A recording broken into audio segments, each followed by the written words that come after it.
Call the meeting to order. Today is Wednesday, August 2nd, 2023.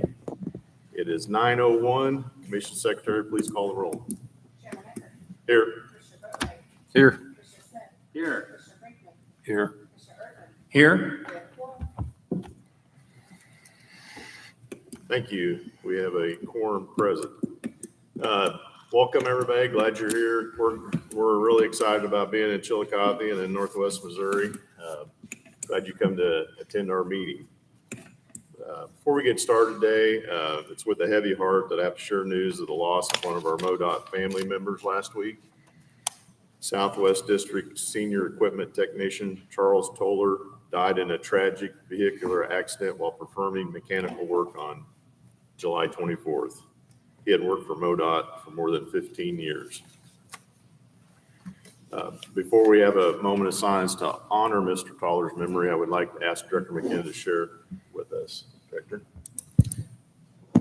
Thank you, Mr. Chairman, and thanks everybody.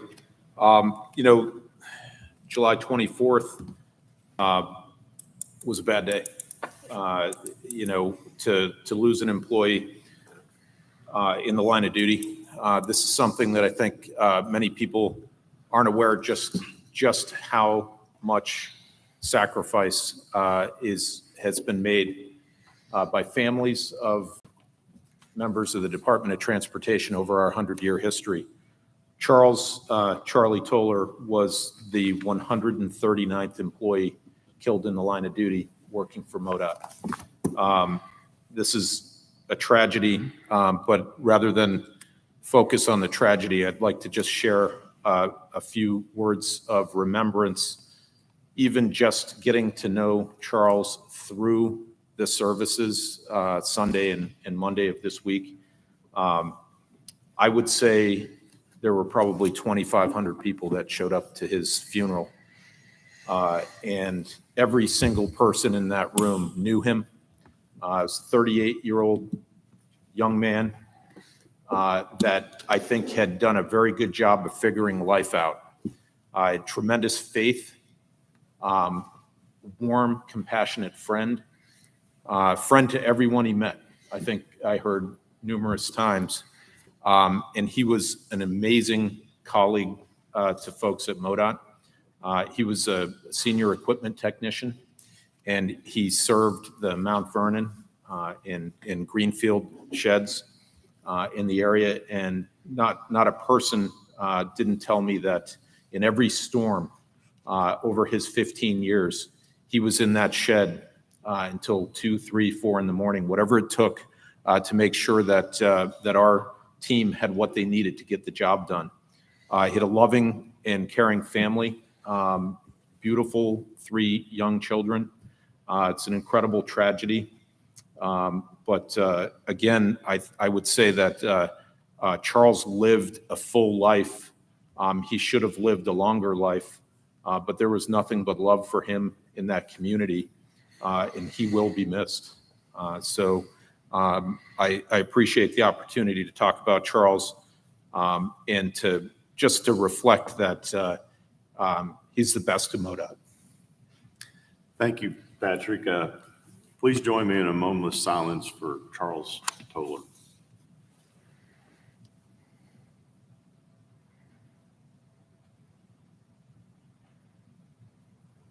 Thank you, everyone. As we move forward with our business day, I have a friendly reminder for all that we are continuing to provide the live stream of our open meetings for the public to view from their home or office. If you are speaking, please make sure you speak into a microphone and that the microphone is on so that the viewers may hear what is being said. We're going to start our meeting today with a brief safety emphasis. Matt Solner, District Safety and Health Manager, is going to share with us what we need to do in case of emergency day. Matt. Good morning, Commissioner Eckert, Commissioners, Director McKenna, and guests. I want to start this off with a quick safety minute that we do at all of our MoDOT meetings. We always start these off this way. In the event of a fire, everyone's going to exit the nearest exit, and then we're going to go out onto this concrete lot and go to the southwest corner that lot and meet right there. In the event of a small fire in here, there's actually a fire extinguisher right there on that back door. Troy Slagle has agreed to get that fire extinguisher for us and put the fire out. In the event of severe weather, I know as soon as everybody walked in, we're in a metal building, and luckily the rain quit, so we could all hear now. But in the event of severe weather, we're going to go right back here to this back wall, and we'll huddle around that back wall in the event of severe weather. If we must evacuate the room, we ask that you look at who your neighbor is next to you. That way we can make sure we get everybody out. So just take a quick minute to look and see who's next to you. In the event of a medical emergency, Marty Lyles has agreed to call 911 and direct them to where we're at. I'll actually administer the CPR, and Becky has agreed to help me administer CPR. And once again, Troy has agreed to get the AED, which is right here in this podium. With the recent tragic events, I'd just like to take a minute to remind everyone to please take a moment to make sure we're working the safest way possible. And to remember, the #1 value at MoDOT is safety, and we must continue to do everything in our power to make sure we keep ourselves and the public safe. Thank you. Thank you, Matt. Next, I would like to recognize our special guests. With us today, we have State Senator Rusty Black, State Representative Peggy McGaugh. We have Adam Timmerman with U.S. Senator Smith's office. We have Shay Farrell from Congressman Gray's office. We have County Commissioners Ed Douglas, Philip Ray from Grundy, Robert Mooden from Putnam, and David Maple. Also, we'd like to recognize a former commissioner we have joining us today, Tom Waters. Thanks for being here, Tom. Next, I need to review a few procedural items, which should be our public comment period. I want to remind everyone that we have a public comment period, and we are pleased to offer this to every Missourian that wants to come before the commission to address an issue of concern. Any of you that would like to address the commission, please sign up before 9:30 a.m. A reminder that you will have 5 minutes for public comment or 10 minutes per subject. Abstentions. I will review our abstention process.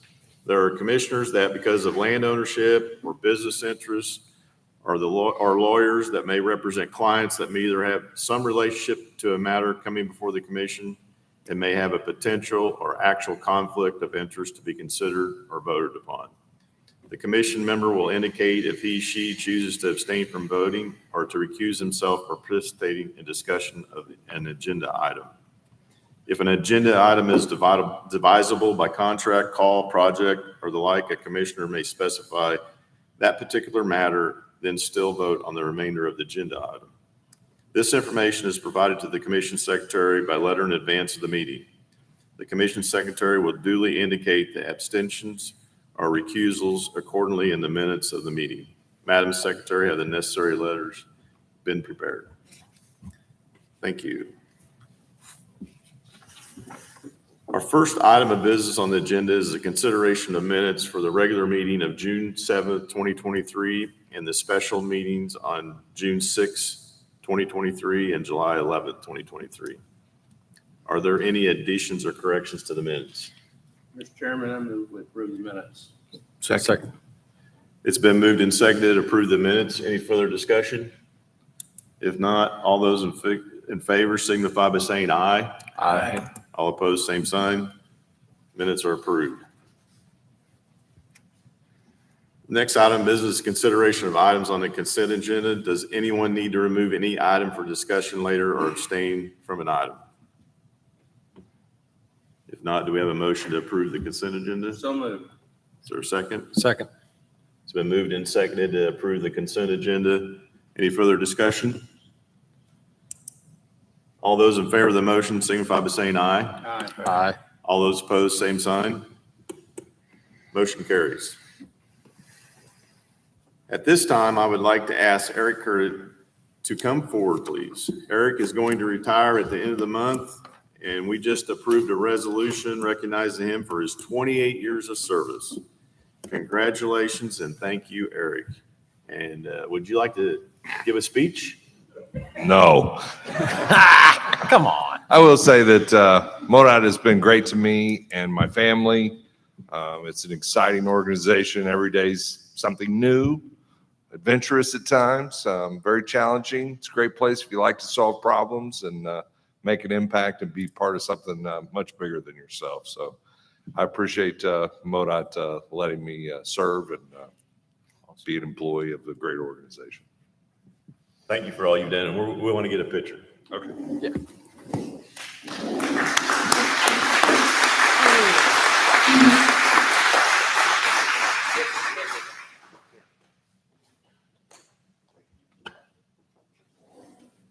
How would you say you were when you started?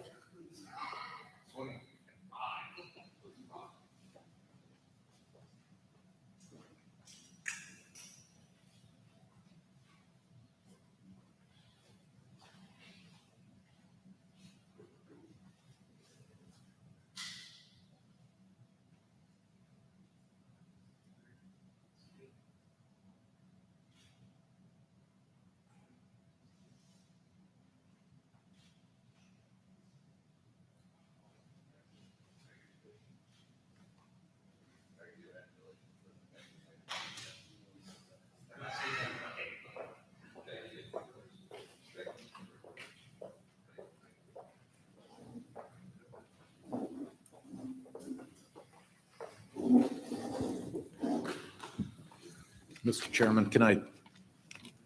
Yeah, Can I- Patrick. Yeah, I'd just like to say a few words about Eric. He just gave me a look. In the resolution and fabled in MODOT, Eric started out as a rock shaker in our organization, in our construction materials division. But what I'd like to say is that over his career, he became a mover and shaker in the organization. Literally, was part of the original framework for the nationally recognized planning process that we have here in Missouri, that extends the federal requirements of public engagement for metropolitan planning organizations to all the regional planning commissions in the state. That was unique in Missouri. It's the right model to develop our projects and our priorities from the communities that we serve, not from us to the communities. And Eric was instrumental in that early in his career, working in planning, and he had several very important roles in the organization, including being our administrator of our rail division. Did some great work there on a quarter basis. We're kind of back around to that with the investment that is being made. And most recently is our director of our transportation planning group.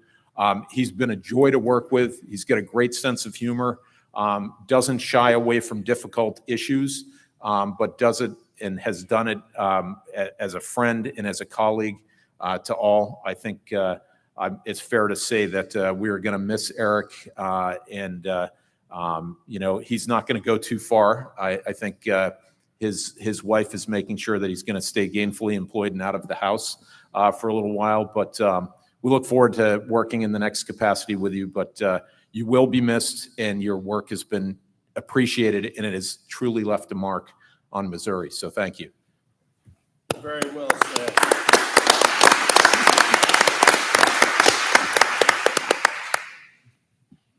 Our next order of business is to receive committee and board reports. Commissioner Brinkman serves as chair of the audit committee, and he will give today's report. Mr. Chairman, I don't have a report. The next scheduled meeting is November 2023. Thank you, Commissioner. Commissioner Boatwright and I serve as co-chairs of the legislative committee, and Commissioner Boatwright will give today's report. Thank you, Mr. Chairman. Governor Parson completed his review process of all legislative proposals that were passed during the 2023 legislative session. All bills signed will go into effect on August the 28th unless otherwise noticed in the legislation. The one bill that was veto override during the annual veto session of the General Assembly on September 13th, which is next month. Mr. Chairman, this ends the legislative report. Thank you, Commissioner. Commissioner Smith serves as president of the MTFC, and Commissioner Erdman and I are board members. Commissioner Smith will provide today's report. Thank you, Mr. Chairman. I do not have a report for this month. The next meeting is scheduled for October. Thank you, Commissioner. Thank you. Commissioners Smith, Boatright, and Erdman serve on the Emperor's Board. Today, Commissioner Boatright will give the report. Yeah, Mr. Chairman, I have no report. The next board meeting is scheduled September the 21st, 2023. Thank you, Commissioner. Commissioner Brinkman serves on the Missouri Coalition for Roadway Safety Executive Committee and will provide a report today. Thank you, Mr. Chairman. As of Monday, July 31st, there have been 491 traffic fatalities in Missouri this year. This is 71 fewer than the same period last year, a 13% reduction. Following the month of June, which experienced a 35% reduction compared to 2022, the month of July also saw a noticeable reduction in traffic fatalities. Preliminary results indicate that the month of July is a reduction of 15 to 20% compared to 2022. Together, this marks a significant improvement for the state during the summer months. Several more weeks of summer travel. We have to get back to school traffic done. It's imperative that we keep promoting and practicing safe driving behaviors that extend these gains throughout the remainder of the year. Later this month, Missouri will join other states in the National Drive Sober or Get Pulled Over campaign. That's a good name for a campaign.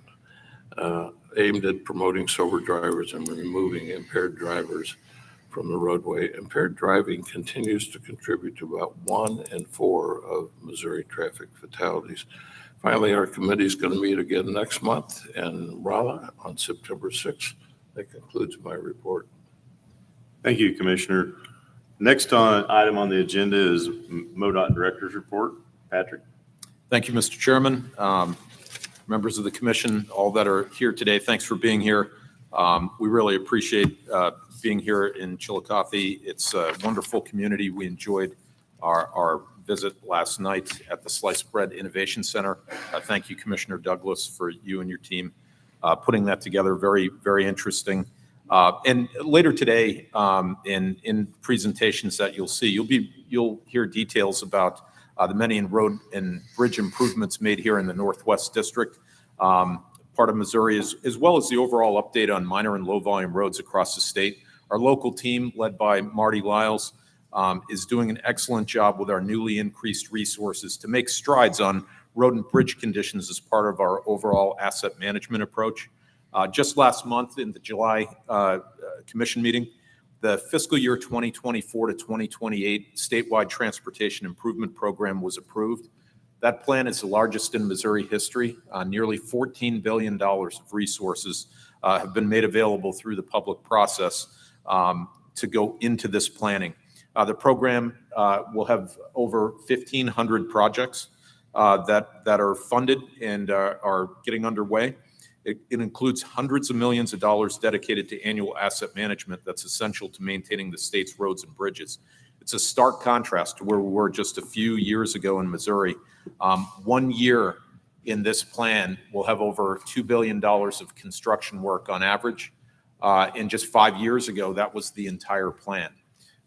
There is nearly $1.75 billion dedicated to lettered routes throughout the state of Missouri. That's bigger than our plan was 5 years ago. That is an incredible change. We know that there is deferred maintenance throughout the state, particularly in this area, and that is a result of nearly 40 years of lack of funding. And we're now finally making some progress. Governor Parson and the General Assembly have made an incredible down payment in the last couple of years, particularly with the $100 million investment on low-volume roads. In the first year of that program, $53 million of that came to Northwest Missouri, and rightly so, because that's the proportion of poor condition, low-volume roads in the state, meaning roads with under 400 vehicles traveled. Marty and his team sprung to action and within 12 months, working with the construction industry, deployed all of that money and get all of that road work done. I think the results of action, the great work from our contracting community to respond to that, to move asphalt plants where they were needed, a lot of logistical work to do that, paid off because the General Assembly and the governor supported another $100 million this year, and that's being deployed on a proportion of low volume and minor roads. So this region will receive approximately 30% of that entire amount that's available for the state.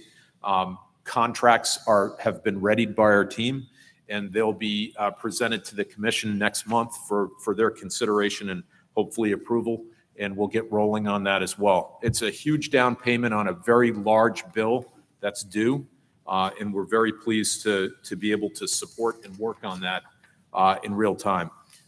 We're also nearing the completion on the governor's Focus on Bridges program that repairs or replaces 250 of the worst bridges, most of which are focused on the minor roads in the state. That was a unique plan, and the General Assembly and the governor worked together to bring material general revenue investment for road and bridge improvements in the state, really for the first time in Missouri history. Critical component, but we advanced 250 bridges.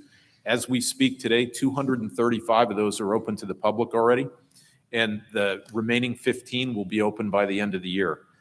That's what this enterprise can do and what the contracting community can do when the resources are available. And again, we're very pleased with that, and we're extremely gratified to be able to work on that for the citizens of Missouri.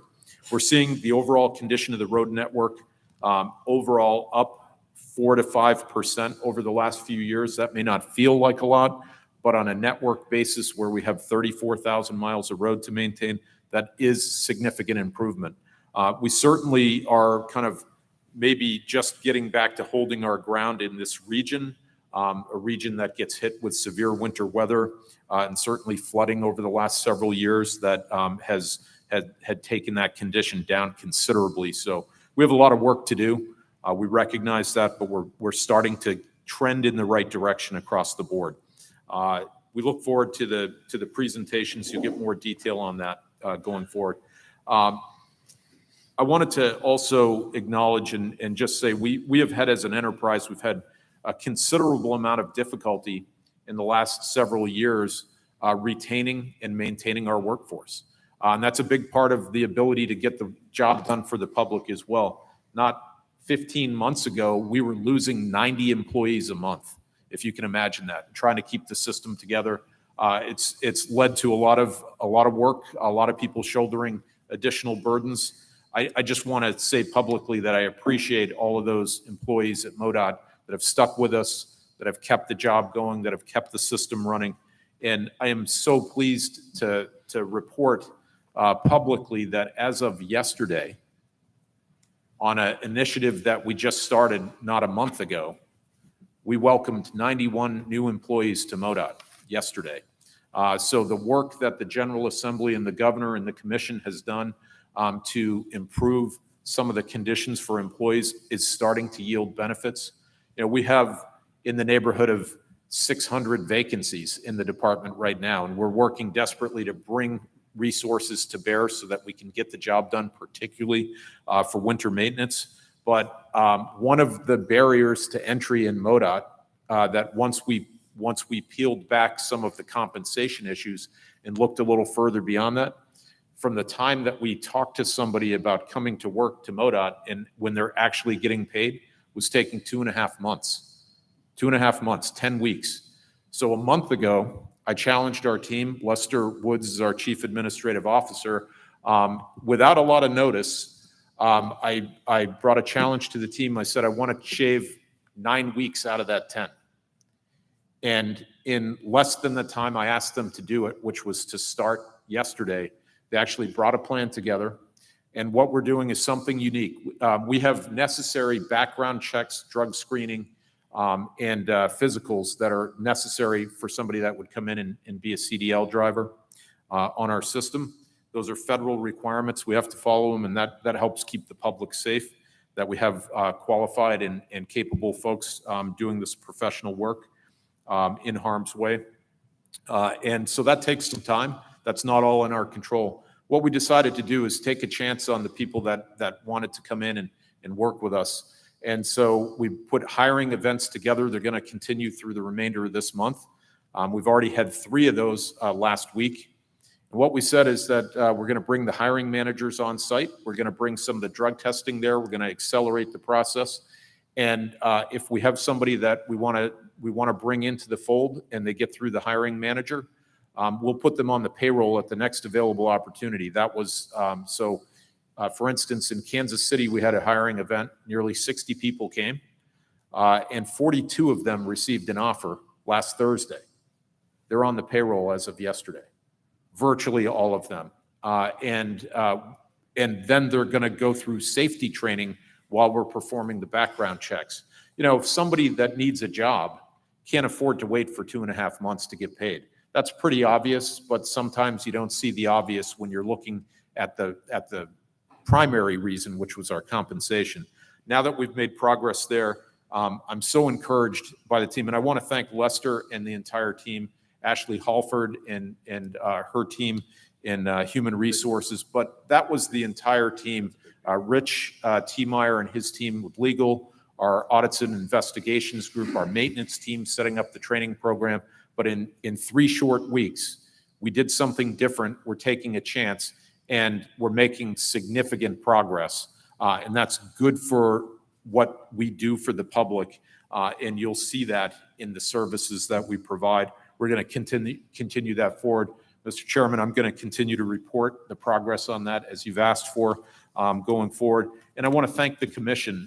You know, many people may not be aware, but the commission's done a phenomenal job of reaching out directly to our employees each and every month with meetings to get feedback from employees.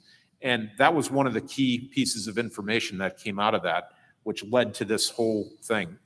They were hearing from new employees that it was really a struggle to get on board and get onboarded at MoDOT. And so rather than setting up committees and debating that for years, we did something in 3 weeks, and we're seeing the results. I'm so pleased with what our team has done there, and I want to thank everybody in the commission for your leadership. On July 20, we participated in our annual Stand Up for Safety Day. This is another action and direction and leadership that's come from our commission. Commissioner Mike Pace, I'd like to give him credit for that. With his highway patrol career and military service, he wanted to see MoDOT focus even more on safety and to bring the entire department into safety training on an annual basis.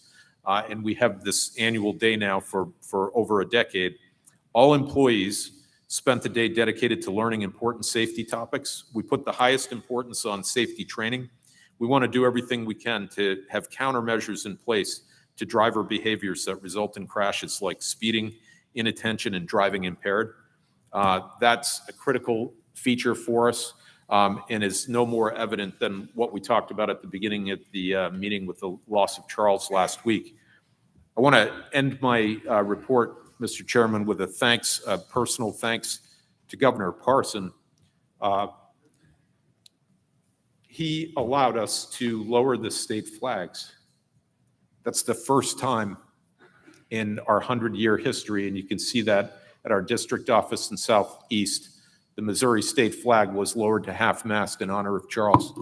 That's the first time MoDOT has been able to do that after the loss of 139 employees. And it's incredibly important, but we appreciate that change to the state flag protocol, and we deeply appreciate that. That concludes my report. Thank you, Patrick. Anybody have any comments or questions? Thanks for the good report, Patrick.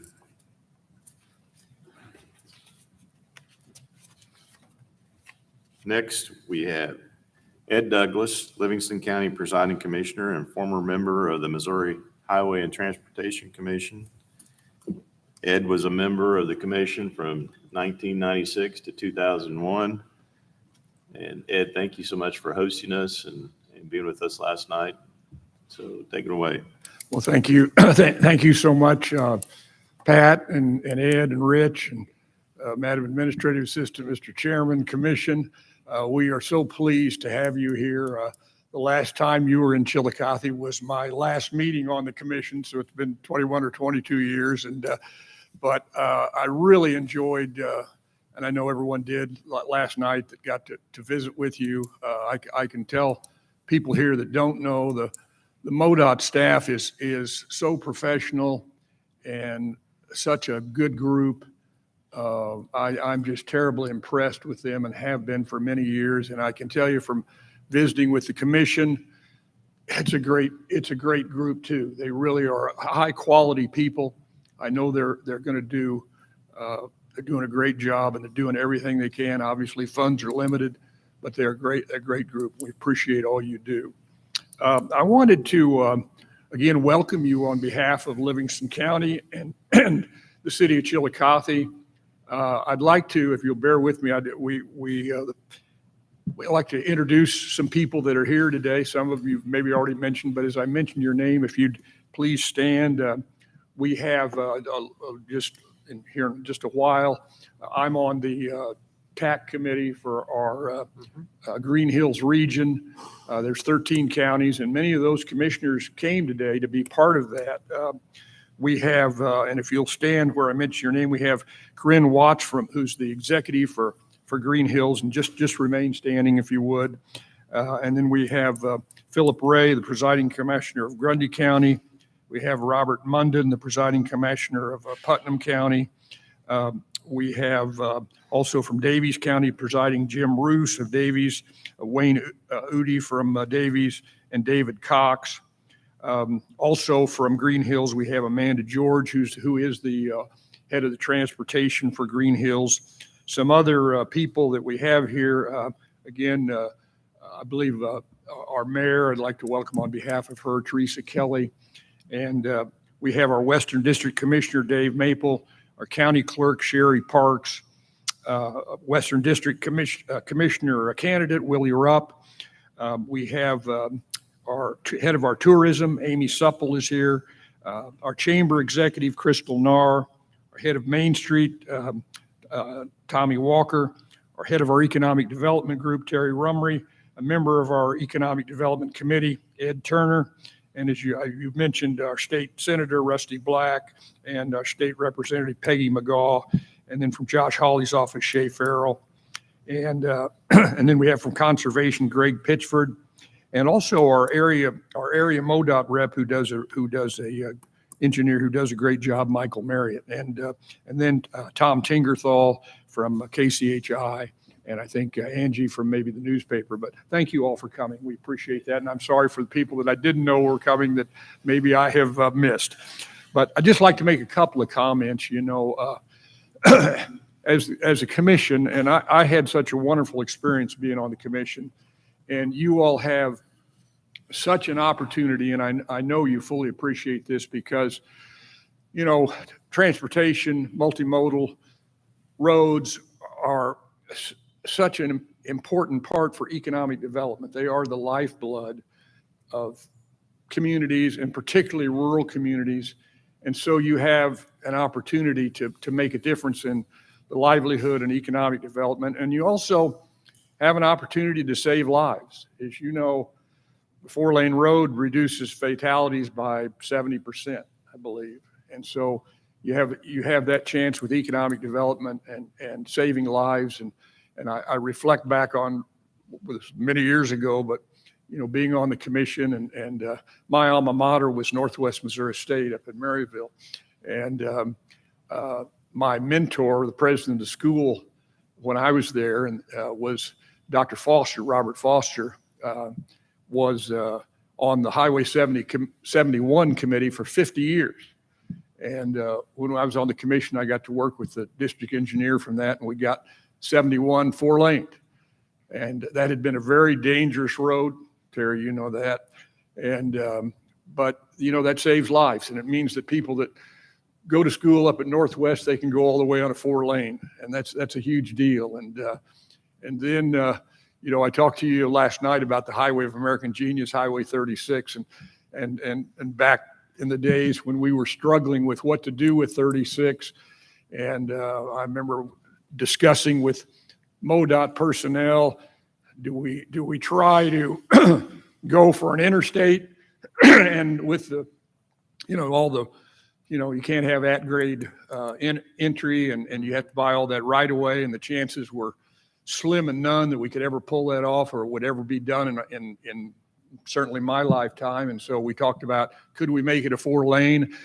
Still going to be a tough go, but chances were better, and we'd probably get 90% of the benefit of an interstate if we went 4-lane.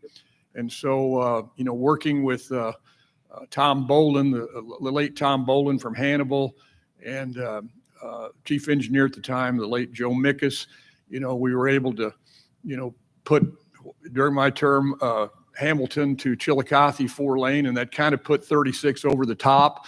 And so then just a few years later, we got the last part in the east, and that made such a difference for people in our area in terms of saving lives and economic development. And so you guys, I know, realize that the ability you have for economic development and saving lives and what a difference you make. And I know from visiting with you, you take that so seriously. Just a couple other things I think that people might be interested in.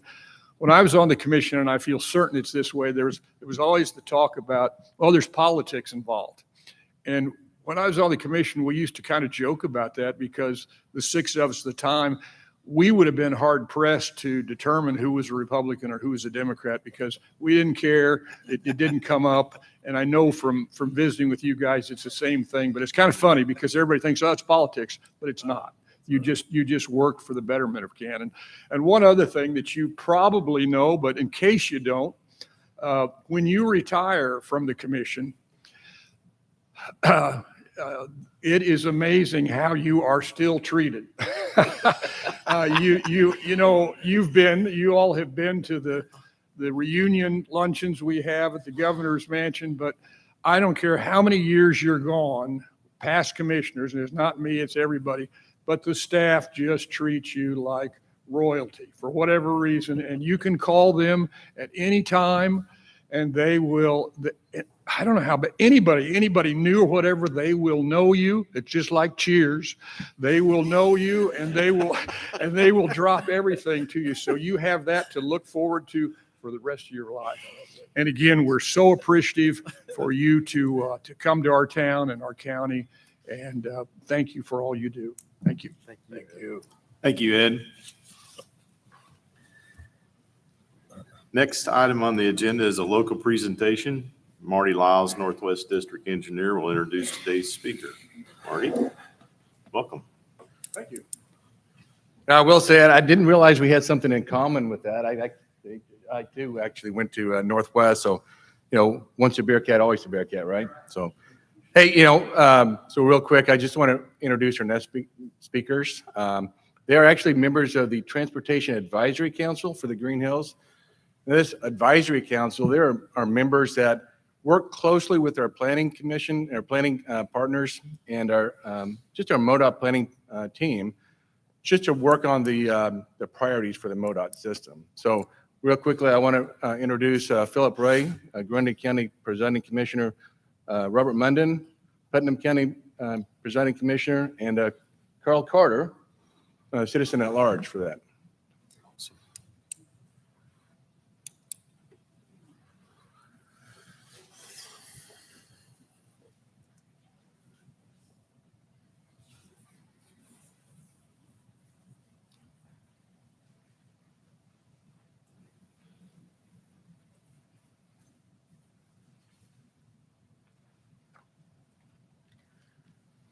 First off, I'd like to thank Mr. Chairman and the rest of the commission for having us here today. I'm going to start. I really don't have a lot to present here on the projectors. I want to start my presentation by saying the overall road conditions, while poor, we have seen improvement. We would like to assist you in advocating for further improvement, as everything that we do as a TAC committee, as a public servant, is to work together and that agreement be reciprocating at all times. Furthermore, understanding that transportation infrastructure, public safety, and education are the basic triangle of government. From that, we see many things spur off. But every move we make in transportation purely, truly, and authenticates the actions that are then carried out by the agencies through public safety and education. Understanding that and moving into knowing that the roads were not designed, nor is the base of the road designed to handle the traffic and the road conditions that we have now. Here in North Missouri, obviously, agriculture is our number one industry in this region and ultimately statewide. And we're seeing the roads that they're deteriorating quicker under those conditions, under the heavy loads. And while it is a burden, it is also a blessing that those roads are failing us because of higher traffic count, which is something we've yearned for years here in North Missouri, is to welcome people here as we all make a continuous push for tourism. Transportation infrastructure is truly the lifeline and the arteries of this state when it comes to public safety. When that 911 call is placed, we've got to get to them. That's our responsibility to serve them. And so with those things being said, that's the reason I want to reiterate the basic triangle, and making one move on any corner of that triangle then affects another. Moving forward, the bridge rehab and the rehabilitation and construction, we're seeing some absolutely amazing work done, but obviously, once again, we're continually working more, and that pace outgrows the budget that's allowed, right? Just as we're here today, time is money, and I don't think anybody in this room has enough money to get done what we truly need to, for various reasons. Bridge contractors are being frequently delayed on the local level, causing budget complications for us as local elected officials. The longer we string out those projects over multiple budgets, it creates complications. And when we bring in the extra funding that we've seen in recent years, we're getting pounced by auditors just because they're being strung out over multiple years with unknown costs. By the time the project begins, until we get the project estimate and then the project comes to fruition, it's pretty well a nightmare for local governments to deal with. We would like to have more contract labor. Obviously, you guys would like to have more labor. We'd like to have more labor. We get it. It's across the board.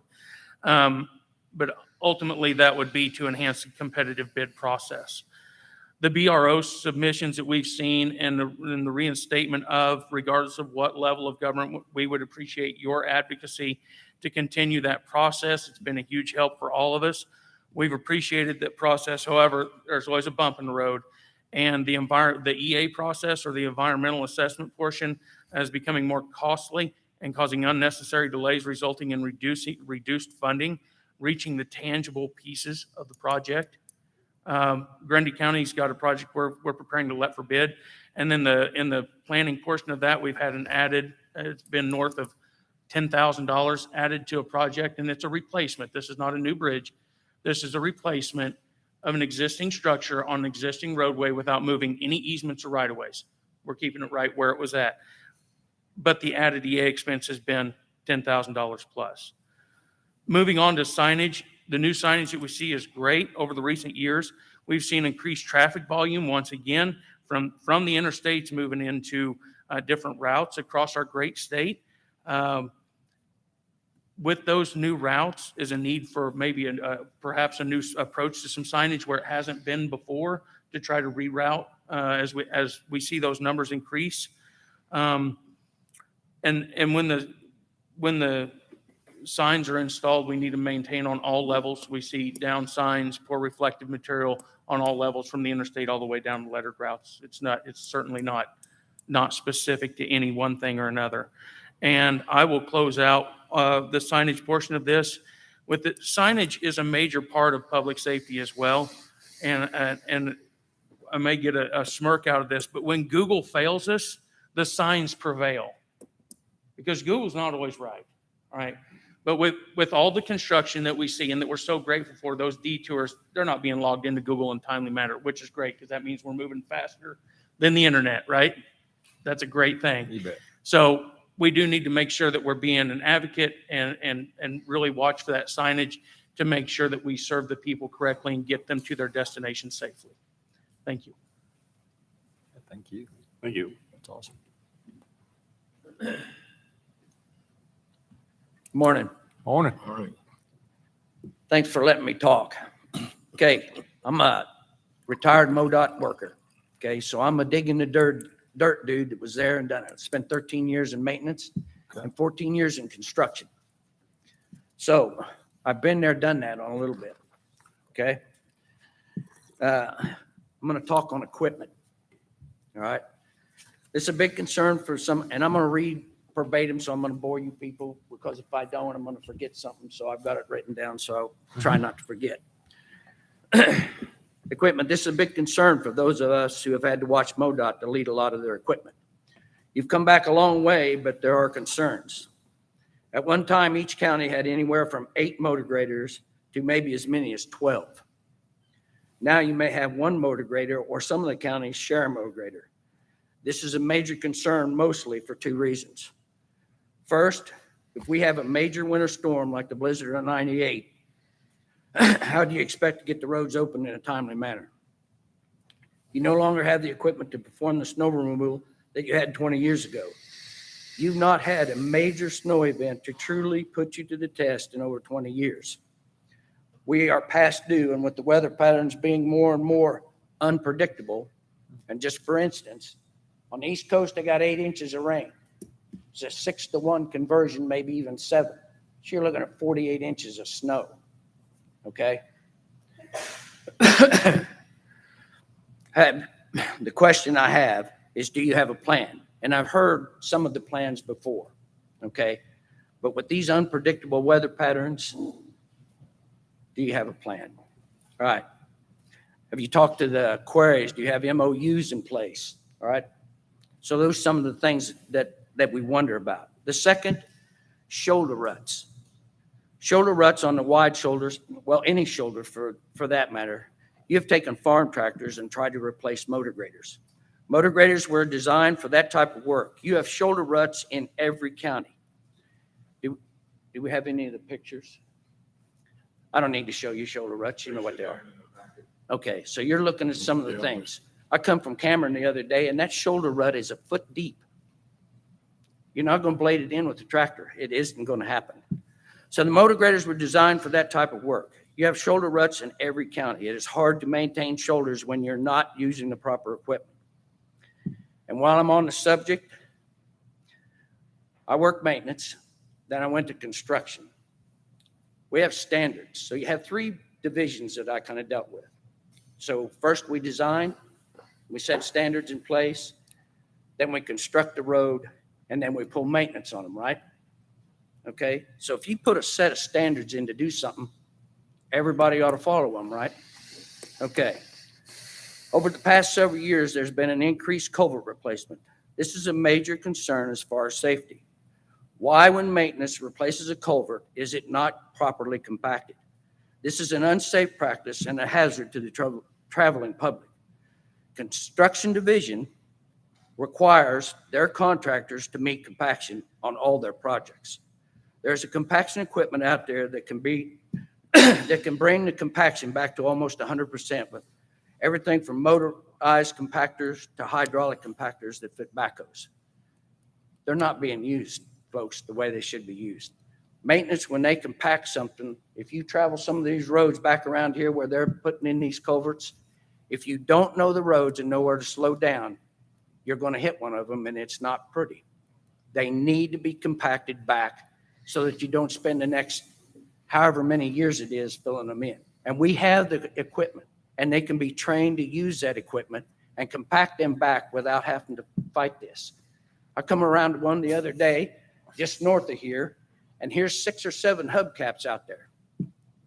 And all because they hit where a tube was replaced. I know from working in the construction division, they can be compacted back and taken care of. So that needs to be done on the maintenance side of the road. Okay. Do I still have time? Yeah, you're good. Yeah. Okay. Morale. Okay, I spent 34 years in the United States Navy in the Seabees. So I worked construction there too. But before I retired, I was a command master chief. So I know what morale is, okay? It has really bothered me. I know it is tough what's going on with MoDOT. But morale is an issue because I get to talk to the retirees and I talk to a lot of the guys that are even still working, okay? So you've got a morale issue at MoDOT. One of those issues is this. Those seat belts, that's a frontline supervisor's job to make sure them seat belts are there. The program you have in place right now hurts your morale very much. Everybody needs to wear their seat belt. Everybody. I am in the habit of when I get in my vehicle, I buckle that seat belt. But it doesn't send a deal to somebody else. You are really causing some issues with your morale over this program that you've got in place now. Okay? And if you want to talk offline, I'll talk offline. No, I'll respond here. Okay. Yeah. So why can't you put an incentive in place? To follow state law. Here's the deal. The Navy done this for me. I have a life insurance policy with them. Okay? If I'm not wearing my seatbelt, that life insurance policy is null and void. But when you address it, Yeah. Sure. I just want to tell you, you have I a appreciate morale the issue. feedback. You've got some morale issues. Here's what I wrote. Morale, by definition, the mental and emotional condition of an individual or group with regard to the function or task at hand. Morale is an issue at MoDOT. Every morning when you get up, you face numerous challenges. The mental and emotional stress and new guidelines for safety protocols are brutal. The days of jumping in a truck, fixing a pothole are gone. Used to be when I first worked for MoDOT, you jumped in a truck. If you've got a call come in, because you're crisis managers, you have to be crisis managers. You jumped in a truck, you went and fixed that pothole. Can you do that today? No. No, because you have to have the safety protocols are there and they're there for a reason. And if you've ever worked on the highway, these guys ought to be glad they're there because it's scary out there. It is really scary some days, especially on the interstates. Okay, so the mental and emotional stress with the new guidelines for safety protocol are brutal. The days of jumping in a truck and fixing a pothole are gone. You have to have a full crew. How do you complete the task when you don't have the needed personnel to do it? Most of your barns don't even have enough people. That's correct. You can't meet them. You can't even send out a crew to do these things. So, by definition, safety, a principle or regulation governing actions, procedures, or devices intended to lower the occurrence or risk of injury, loss, or danger to persons, property, or the environment. You've come a long ways, but it is hampering you in some places. Sure. Please revisit and look. Have you talked to your people? And if you have talked to your people that are in the field, are you listening? I think it'll help you some. So, back to equipment. Equipment. MoDOT needs to modernize and adapt. Okay, right now, there are farmers that just because they worry about what's going on, have bought snow blowers that go on the front of their tractors. It does them no good to get their stuff out to the road if you guys haven't got it opened. So I want you to make sure you look at this snow removal deal because someday we're going to get caught with our pants down and we're not going to be prepared. You can buy snow blowers that'll go on your front end loaders. They make all kinds of stuff that modernize. You guys need to look at that stuff. And you should be leading in the industry as far as construction and maintenance of the highways. And there's a lot of new stuff out there. These skid steers that they have out there, they'll do anything. I mean, you can clear brush. There's just so much stuff that can be done with them. It's unbelievable.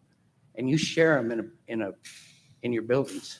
There needs to be one in each building, and then maybe share some of the specialized equipment that go with them.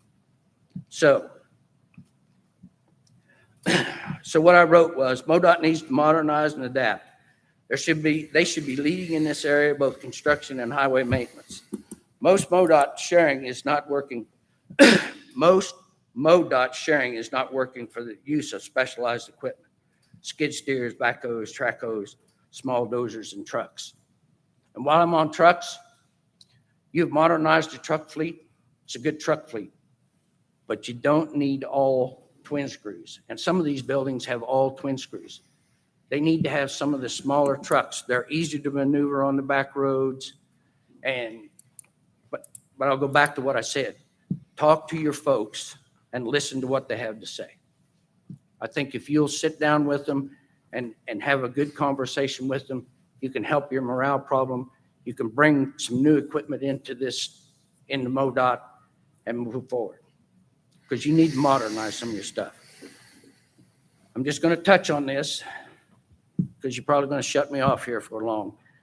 Yep. 8-inch unbonded overlays. Are you done with them?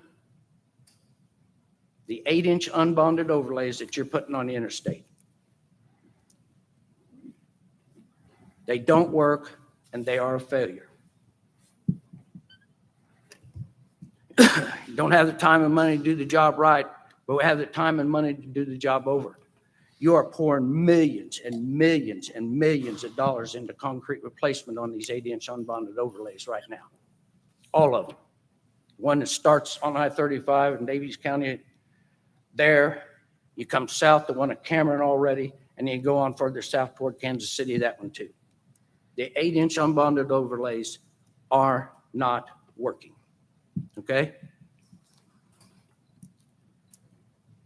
So a question I'll pose to you later, the plan to rebuild the interstate system, what's going on there, what happens there?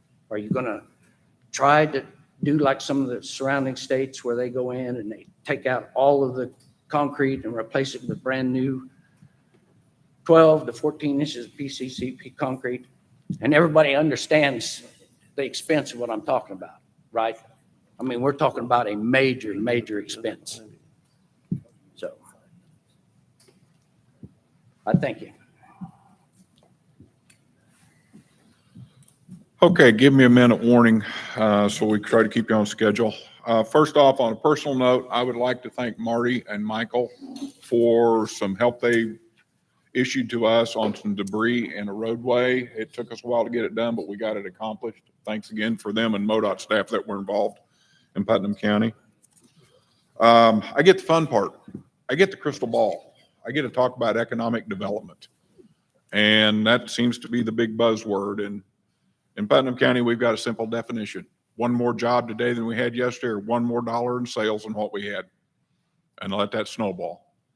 So in the Green Hills area, we are an area of extremes. We went from rock hard yesterday to mud today. And, you know, during the winter, it will go from mud to frozen ground to snow. And we need to be prepared to handle that for our transportation system. The new buzzword out there, you know, Governor Parsons has put a push in for broadband across everywhere in the state of Missouri. Well, that's fine and dandy, but these people that come out and move into the rural areas that work from home expect to be able to get where they want to go. They're used to having that service in the urban areas. How are we going to meet that need? And that's up to you gentlemen right here, or anybody, any of your successors, as well as everybody in this room. There's an idea out there. Let's listen to them. Also, we are fortunate enough in the Green Hills, we have the Roy Blunt Reservoir under construction, Little Otter Reservoir over in Davies County. We are anticipating a large amount of recreational from that in the next 5 to 20 years. You know, if you want to see an example, look at Truman Lake, Mark Twain Lake, how that exploded. Even the state fair, they've added 600 campsites this year, and those are all full, according to the information I've got. And I don't know whether you've noticed or not, or how many of you camp, but it's extremely hard to get a camping reservation at a state park or an RV park. And I didn't notice it until a few years ago, until my wife and I started. But that is a new upcoming thing, and the RVs are getting larger, as well as everything that needs to accommodate them. You know, tourism, hunting, everybody's got a hunting cabin. They want to be able to get to it. And it falls back on all of us. You know, in my county, I've got 525 miles of gravel road. And part of that's dirt. And I get calls every day. Why can't I get to my property? Well, it's a mud road. So also in our region, we have 11 major state highways and federal highways that are all showing their age. We look at the interstate system. It's almost 100 years old. And yes, it's going to be an expensive update, but how do we get there? You know, bottom line is what is going to be acceptable to the residents of the state of Missouri as well as the commission is what standard we build to. We have two good examples. Look in Illinois, the roads are horrible.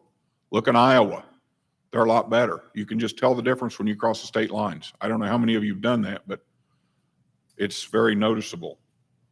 Another thing that we have is the big push for EVs. Have we factored into our budget the lost revenue or a way to recapture that as EV sales increase? And that probably Senator Black and Representative, we need to address that in the legislature in the upcoming. You know, we have an opportunity right now with the commitment to broadband and the commitment that we have in Jeff City to look 20 or 30 years down the road. We have that obligation. I don't know where it's going to go. I know where we've been. They did a good job of doing the groundwork. Let's continue. So I'm going to close with thank you for what you do. We appreciate you coming to North Missouri, and let's set the new level of acceptable. Thank you. Thank you.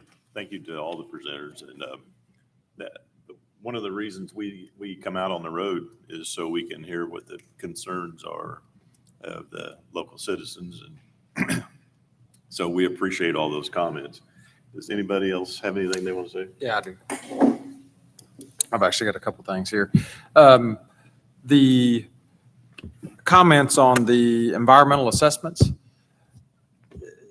You know, I personally deal with this particular issue, and I would be curious, and Marty, I'll get with you. I'd like to know some details on what all we're going through, what we have to go through, all of those things. You know, anytime that you deal with federal dollars, there is a process that you have to go through. Now, I will say that in my career, depending on who's going through that process, depends on what that process looks like. And there's no consistency to it whatsoever.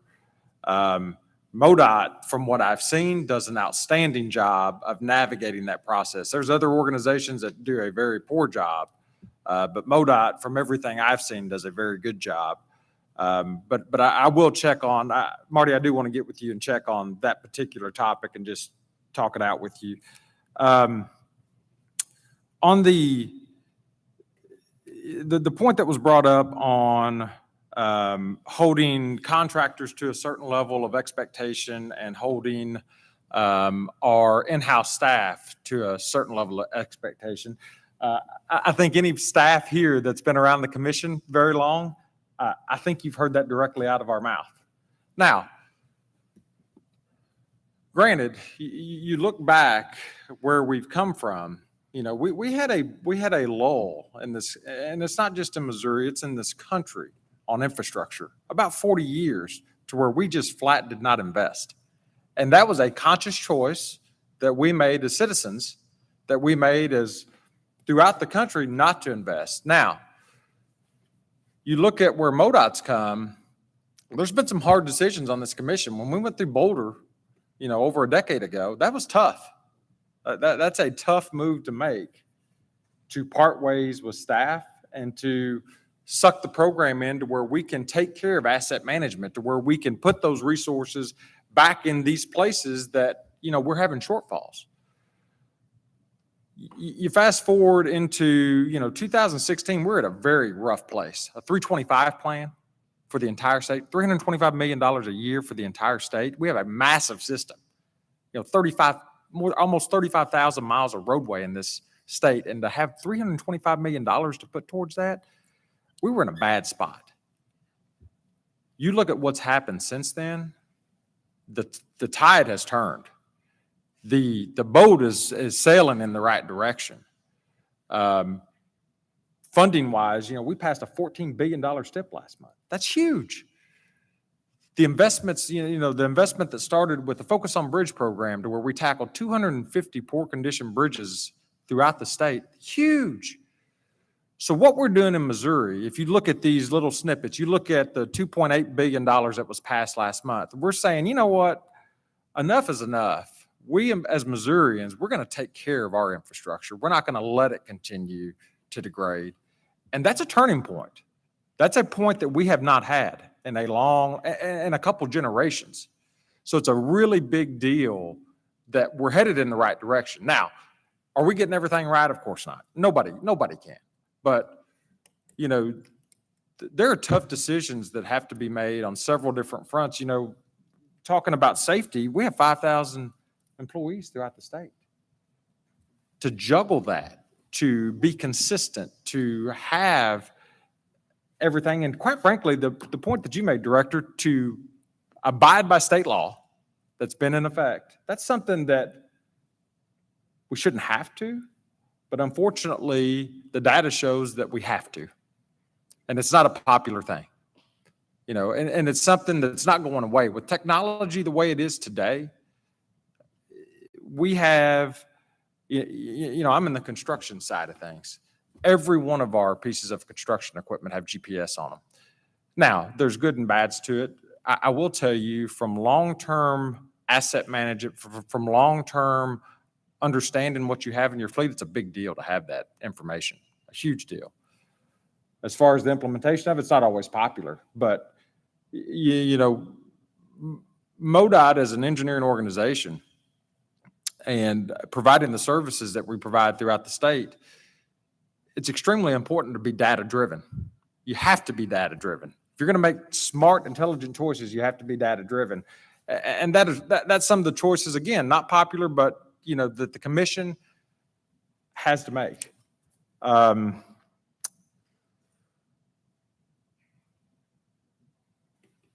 I think that pretty much wraps up the items I had written down.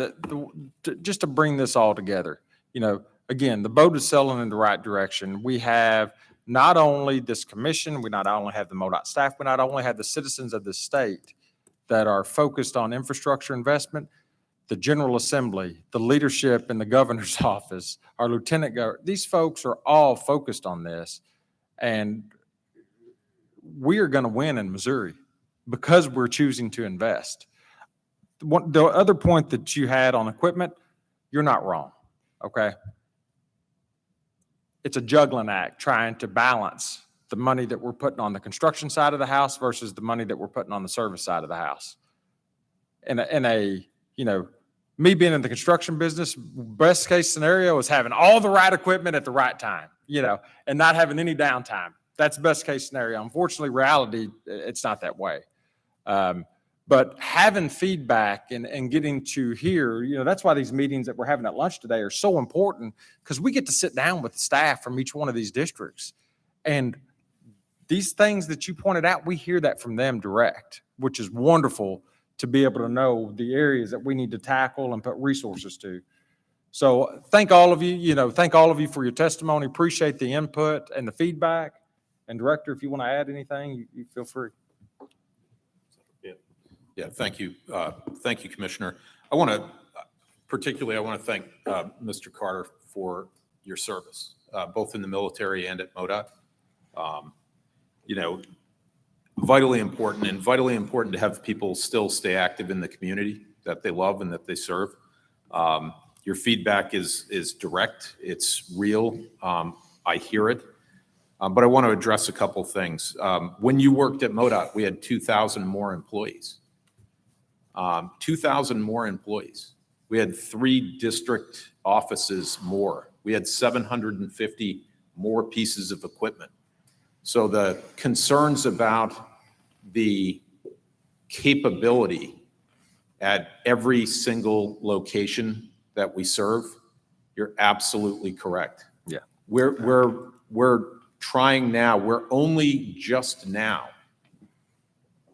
15 years later trying to dig out from that. And it was essentially the underinvestment in the system led to nearly a collapse of the interstate system 20 years ago, which led to excessive debt to tackle that. $4 billion of debt with the thought that revenue would follow to pay that debt off.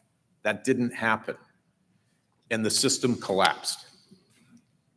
That's what happened. That's the reality. And that's what we're digging out of. You also worked at MoDOT in a time where 80% of the people traveling on the roadways didn't have their head buried in one of these while they're traveling. The dynamic that has changed across this country, not just in Missouri. You know, in Missouri, we lose 3 souls a day on average on our state highway system and our local road system. 2 of those people on average aren't wearing a safety belt. And way underreported is how many of them ran off the road because they were looking at a TikTok video or just had to get a text message out to say, hey, I'm going to be there in 5 minutes, and then they never get there. Our employees are at risk, as is the construction industry that serves the state as well, every day in ways that I think it's hard to imagine for the public. And we've embarked on a very substantial attempt to convince the public because, you know, Missouri loves its personal freedoms and we do also. But the public policy response to these safety issues for distracted driving, we're so gratified that a law was changed this past session that'll go into effect in August on distracted driving. Put the phones down. It's the biggest safety policy move in 20 years. And we're hoping that's going to make a difference. But we set out several years ago to have what we call a buckle up, phone down campaign. 2 basic things. Literally, just while you're driving, put your phone down and wear your safety belt. If everyone in America did that tomorrow, 22,000 souls would survive next year that won't. 22,000. So it seems like a small action. And so just a couple years ago, when we were dealing with as much turnover as we were dealing with because of compensation and other matters, I would say that we started not applying our own standards to ourselves. The things we're asking the public to do, we were not enforcing in our own operation. We put in, for many reasons, AVL GPS devices. One of the first in the department was installed in the vehicle that I use. And we've spread that throughout the department. And that gives us, because we're using public equipment, we know where the equipment is. We know where people are. That's a safety measure for us. When we're in rural areas, in bad weather, we could see a vehicle that maybe goes off the road and we can send somebody to the aid of our own employee. But we can also track some things, some basic things like wearing a safety belt and complying with the speed limit. And I'm not pleased to report this, but when we put that in place, we started tracking that.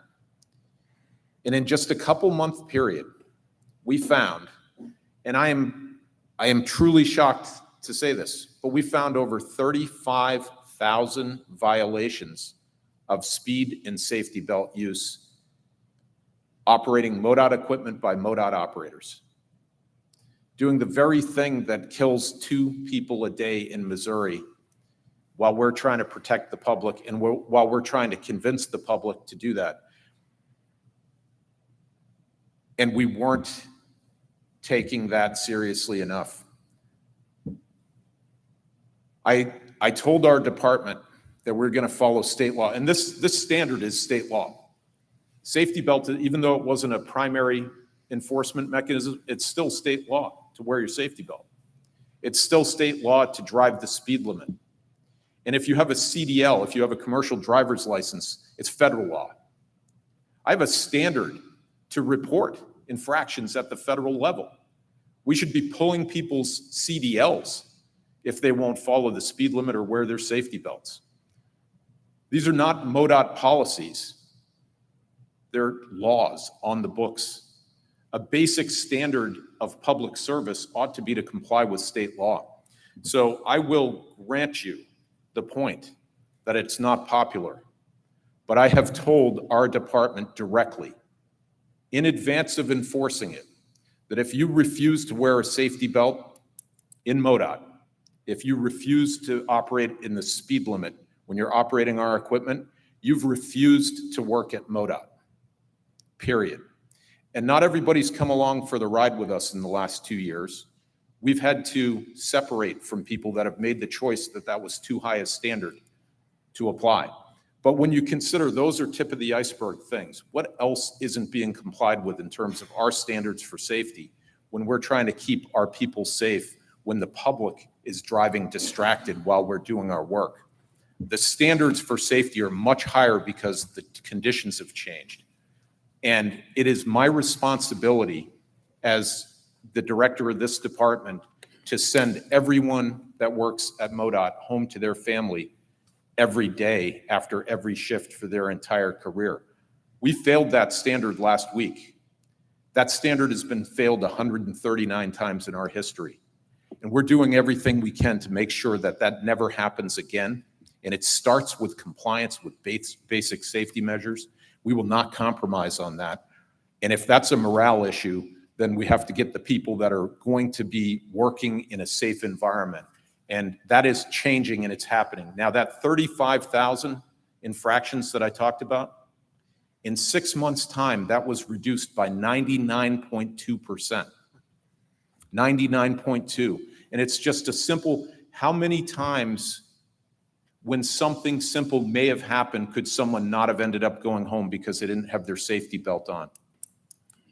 You know, Charles Toller was wearing his safety belt, and it's an unfortunate circumstance. I think what he did was heroic. He gave way to oncoming traffic and ended up off the road. He did everything right. He was below the speed limit. He was wearing his safety belt, and the circumstances still took his life. So even with all of that, it's a problem. One of the people that left our employment in the last year was working for a private company without a safety belt on, rolled his vehicle, was thrown from it and crushed by it and killed. It makes me ill to say that that young man is not here to build a family and contribute to his community because he refused to wear a safety belt. So I refuse to accept, even on a morale basis, that that is an unworthy action for this organization. And I grant you every other point you made. We are working on all of that, and I agree.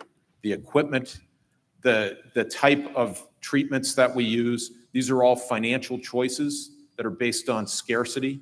And as we're coming out of scarcity, we're moving toward that. The commission for the last 18 months has been pressing on me to improve our customer safety, to improve our equipment, and to get our vacant positions filled so that our crews are of the size that they can work safely and do a better job.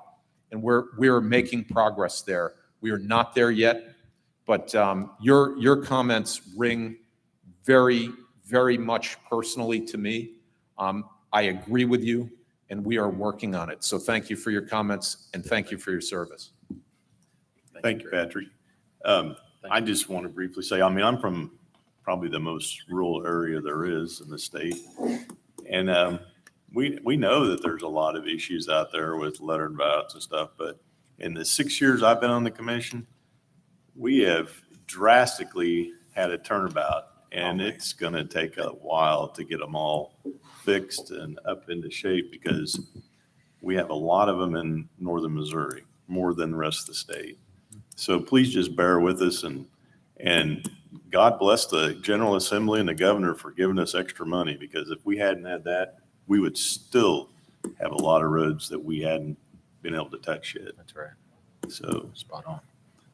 before we go on to the next item of business, I wanted to recognize a special guest that has joined us, the mayor of Trenton, Jackie Soptic. Thanks for being here. Next item on the agenda is a non-action item. Marty Lyles, Northwest District Engineer, will share an update about the district. Marty.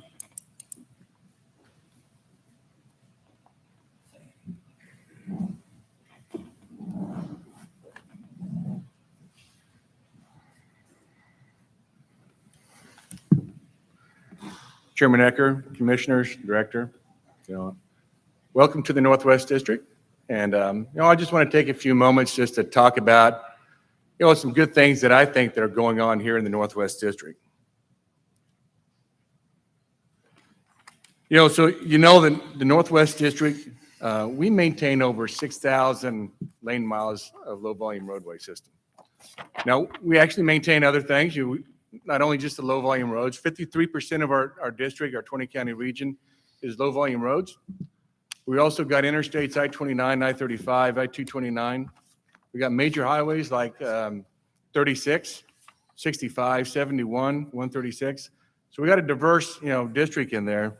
But one of the biggest concerns we've had, from our constituents and that is just the condition of our low-volume roads.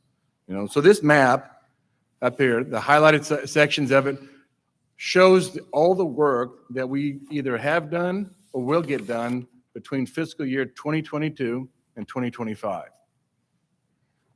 There's a lot of work and a lot of highlights up there.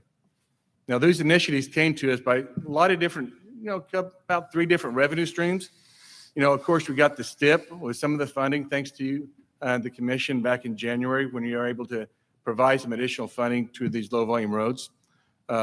We also have the governor's Focus on Rural Roads program that came to us last year that provided funding from the general revenue to do it. And then once again, we've got the legislatively designated rural road system, general revenue that's coming to us again this year to put more money into that low volume roads. So how does that work and where are we at with it?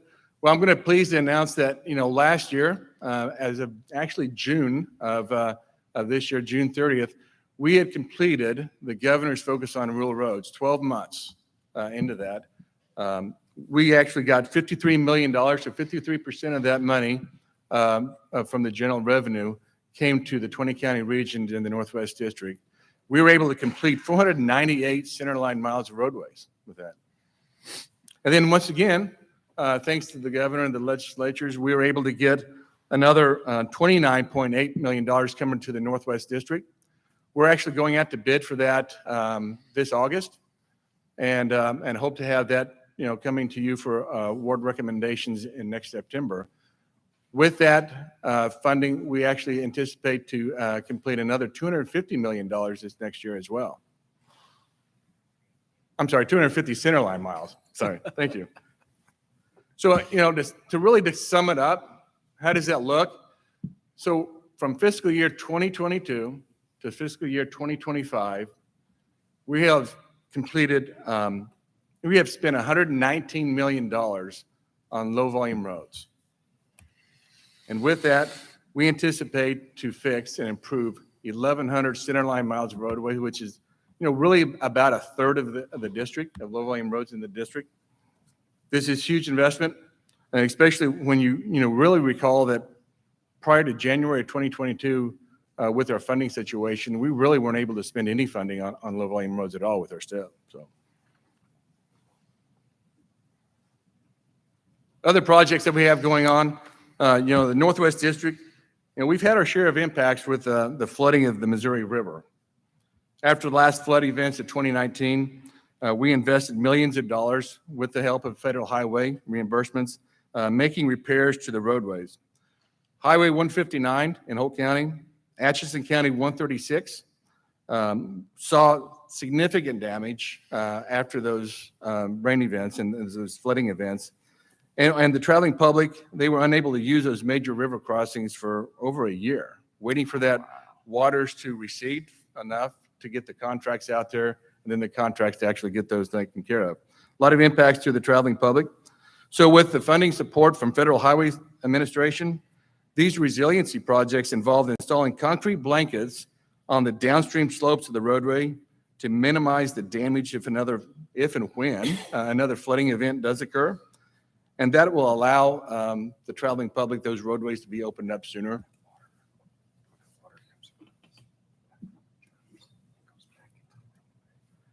Highway 13, this is a non-bonded concrete overlay on Route 13 in Caldwell County between the towns of Hamilton and Kingston. It's a $9.5 million contract to improve the condition of the highway.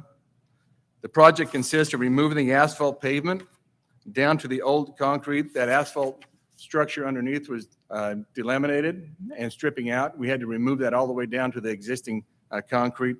Actually put a geotextile on top of that, and then put 6.5 inches of concrete on top of that existing concrete. So I wouldn't want to leave without having a discussion about our bridges as well. You know, just like our pavements, our bridges seem to deteriorate faster than really many locations in the state. You know, just because we got some really poor aggregates. We got poor soil, we got poor aggregates for building, but we got some harsh winters that goes along with that. So we have to continuously focus our STIP dollars on those bridges just to try and keep them off that poor condition list. Northwest District, we have over 1,300 bridges in our district.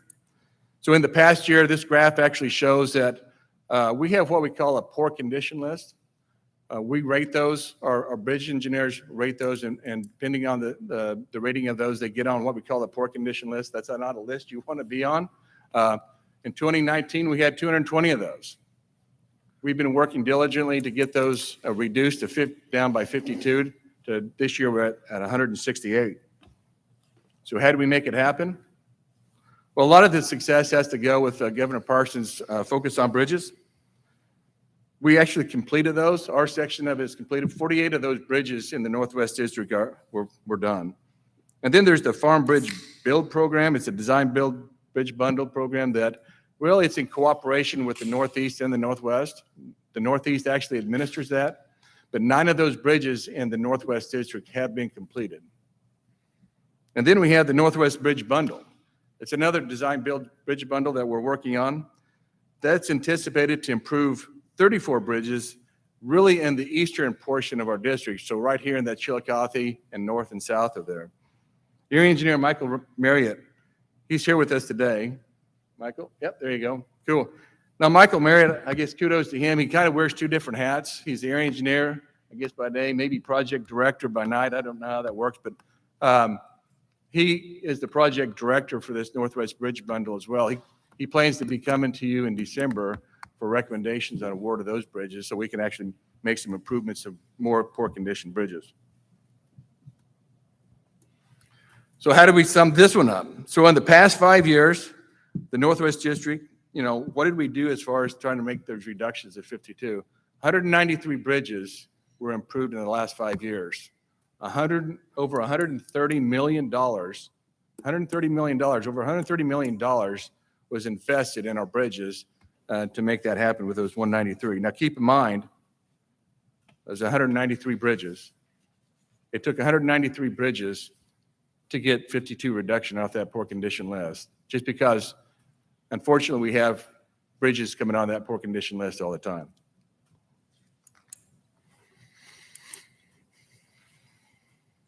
The I-229 environmental study continues to move forward.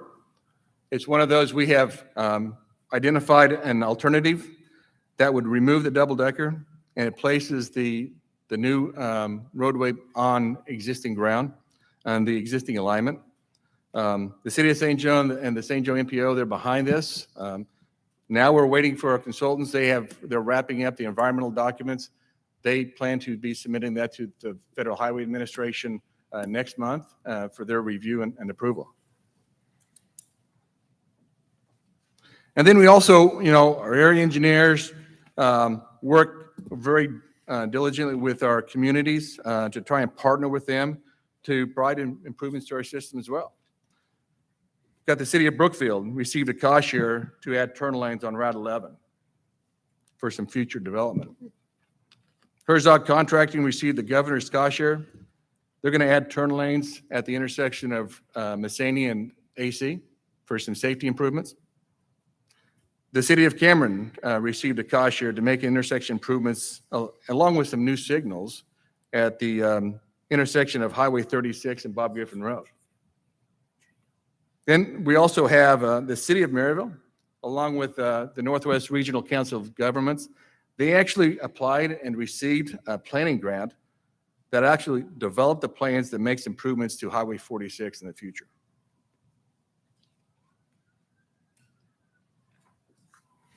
And, let's talk a little bit about the staffing. I'm always proud of our staff and the things that they do.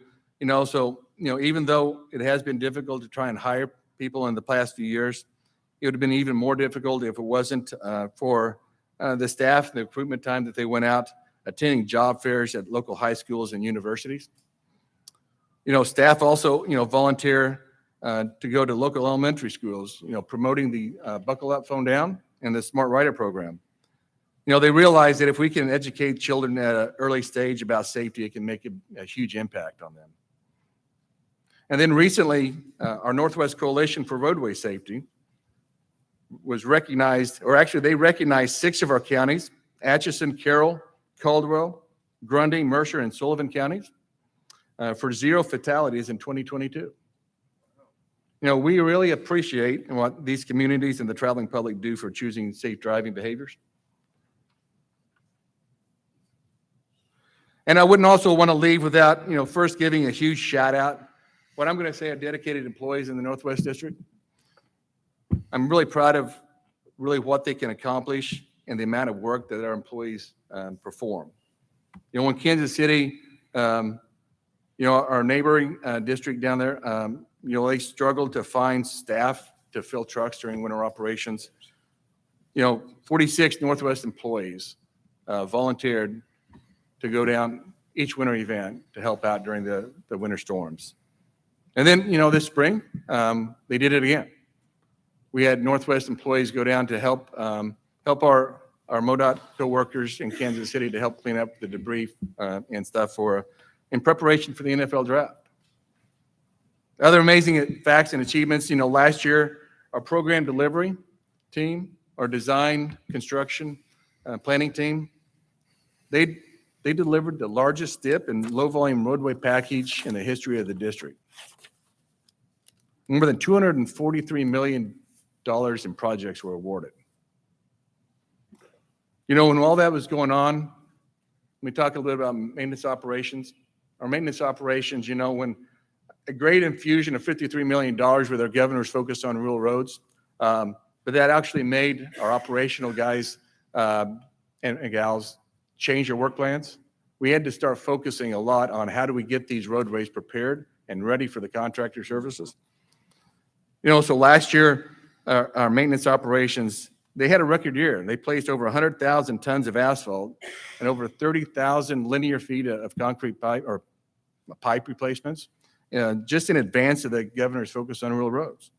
And somehow, they also realize that up here in northern Missouri, we got harsh winters. We know that if we don't focus on some of our good roads and get those sealed and do some type of preventive maintenance, we're not going to have the life out of those. So somehow in there, they were still able to do 600 miles of seal coats on those roadways just to extend the life of those. And then, of course, last section is just that one of the things that our Northwest striping team, we got 2 stripers. They were identified as the most efficient in the state by achieving the highest percentage of time striping. The winters in northern Missouri, normally come a little sooner than other places in the state. So our striping season is significantly shorter. So those stripers have to keep going. They got to be working very diligently. Our stripers must work to be as efficient as possible just to try and complete all that striping in the short amount of time. So, I just want to say, not just MoDOT staff, Northwest staff, but, really MoDOT in general, I'm just proud and amazed at the amount of work that they can all do. So thank you very much. Thank you, Marty. Anybody have any comments or questions? I do, Mr. Chairman. Marty, I thank you for the update. My gosh, you came into this position and you have been drinking out of a fire hose ever since. So Appreciate everything you and your team are doing. Last year, getting out on the ground, I think it was last year, 18 months ago, whenever we came up on the Focus on Bridge, did the tour and got to see the work on the ground. I mean, it's scary, some of the condition that our bridges were in. So to see us making progress there, to see us making progress on our rural routes, big deal. Just appreciate everything you and your team have done to make it happen. I know some of the things have not been easy, but y'all found a way to make it happen. So It's really a fun appreciate ride. it. Yeah, All right. for sure. Thank you man. much. Mr. Chairman. Yeah, Marty, great job. Thanks as always. On behalf of everyone in Kansas City, thank you. We needed help and your people came to the rescue. Appreciate the assistance on emergency snow removal. Appreciate your assistance on getting the city ready for the NFL draft. We welcome over 300,000 visitors to Missouri. Without the partnership and assistance of the Northwest District, we couldn't have done it. Thanks. Well, I will say that, probably some of our maintenance people said it the best, that, doesn't matter where you are in the part of the state. If one of us fails, we all fail. That's right. Thank you, Marty. Yep. Thank you. Great report. Next item on the agenda is a non-action item. Eric Schroeder, Assistant Chief Engineer, will be presenting today. Eric? Thank you, Mr. Chairman, Commissioners, Director McKenna. So I'm proud today to come talk to you, give you an update on some of the things that kind of expand on what Marty gave you the highlights here for the Northwest. I'm going to try and give you the statewide view. But let's talk about the size here, because context matters. We're going to talk about 57,333 lane miles.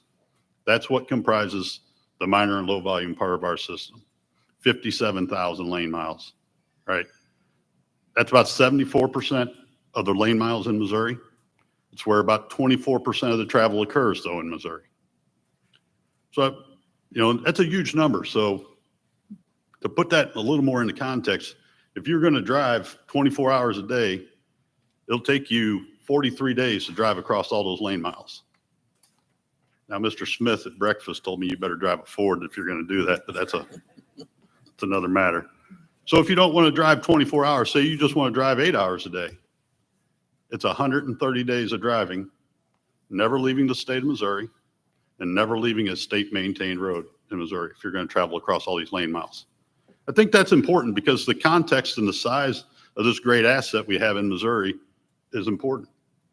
The other one we hear is, so how do we compare to our neighbors? So to get to those same lane miles, you got to take all the state roads in Iowa, you got to take all the state roads in Nebraska, and 3/4 of Kansas to add up to the same size.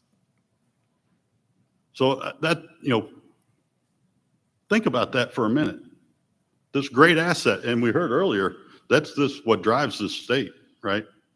This is a great asset built by our grandparents and our parents. And Commissioner Boatwright said, we've ceased to invest for a little while. So let's talk about the condition of it and what we're doing to take care of it now. So I show you this next sheet as we've used asset management to attack this issue of looking at, because when we go out to our planning partners and we travel across the state, the first thing Missourians tell us out of the priorities is take care of what you have and make it safe. Almost neck and neck every time we go out there. That Missourians have that approach. So what I want to show you here, this is some of the money that Marty mentioned about. This is the specifically designated money to help take care of this. You'll see the asset management deficit funds that you have directed. The RRF, that's the funding that has come through the legislature twice now to help address minor roads. And then the bottom piece there is part out of the operating budget. Because what I want to highlight with this slide is for that 57,000 miles, 25% of those miles are not eligible for federal money, right? So for 25% of those miles, all we can spend on it is state resources.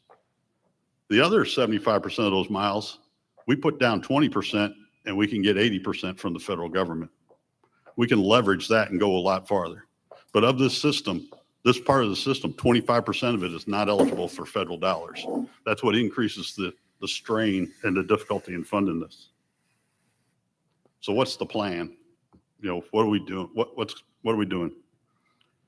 So this is what you have approved. 10,221 lane miles of pavement, 673 bridges. And you can see on the slide there the breakdown between where it's on the minor system or on the low volume system. Also want to explain, you'll see section 4B listed there. And that's kind of a in the weeds part of the STIP. That's where we keep track of the money that came specially designated by the legislature. That's that 100 million specifically targeted for low volume and rural roads. So we want to make sure we account for that and that we can demonstrate where we used it and how it impacts. So this is asset management as basics. Because one of the things, keep in mind, the value of our system now, the whole highway system in Missouri is going to be north of $160 billion. $160 billion asset. Now, one of the, I'll say, rules of thumb of asset management for any asset, really, any fixed asset, is you should invest about 5% of its value annually in the upkeep and maintenance of, or you will fall into that deferred maintenance category, right? That's kind of the general rule of thumb in asset management for all types. Same deal at your house, right? You don't paint your house every year, but at some point, you will. I give you my little anecdote. I painted my garage door. I didn't think my garage door was that bad. All my neighbors noticed I painted my garage door. My garage door must have been better than I thought, right? Well, that same thing happens with taking care of roads. This is a glacier move. They slowly decline. And we've made strides in that, right? So let's talk about the latest $100 million. This is a map that shows the routes that are proposed for this coming year out of that money designated by the legislature for rural routes. This totals up to 1,567 lane miles, or 836 center line miles, because most of these are 2-lane roads. As Marty mentioned, the first group is advertised right now. You got about 2 weeks to get your bids in. And more will be coming in September and October to specifically target this. Now, what I wanted to highlight here is how are these routes selected? This is a data-driven process where we work with the districts and the data we collect every year annually on our roadways to help give them a starting map, and then work with the local information from our local planning partners and our maintenance crews of where to target these dollars. And you can see it's spread across the entire state because unfortunately there are poor condition roads everywhere. This is not unique to anyone, right? So wherever we travel, and as you know, the most important road is the one that you use. So what are we doing to them? So I want to put this one up because we use terms like 1-inch overlay, we use hot mix. Basically, it's putting 1 inch of hot mix asphalt over the entire roadway, resurfacing. That's the goal of this program. That's what really improves the condition of these the quickest. So we want to show you what kind of typically what this looks like when we're done. You'll see the pavement is black. This one's not complete. You can see the rollers still on there as they're working on it. The next part is then striping the roadway and dealing with the edges. Now, what are we targeting here? So these are some of our most serious conditions. Not uncommon. You'll see the picture on the right, you'll see one lane's been overlaid and the other side is not yet. So we'll give you a sense of what are we trying to address here. As we travel around, these are some of the conditions that we're trying to address with this. So what's this mean? How much progress are we making? What's the state of the state, I'll say. So you'll see there on the minor roads, the movements here are in decimals. But then when you see at the low volume, we've moved 4.3%. That's a giant leap. When you think about this, those two categories are 57,000 lane miles. To improve condition on those is a giant leap. Because keep in mind, while we're working on some, the others are slowly deteriorating. This is a never-ending cycle that you got to go. So I want to remind you what our goals are here. So on our major highway system, remember it's 90% good is the goal there. On the minors, it's 80, and on the low volumes, it's 70. And those are our goals that are established somewhat with fiscal constraint. They're not ideal, but they're what we can afford. And they're a stretch at that, as we're battling with inflation that has taken $1 billion bite out of us this year.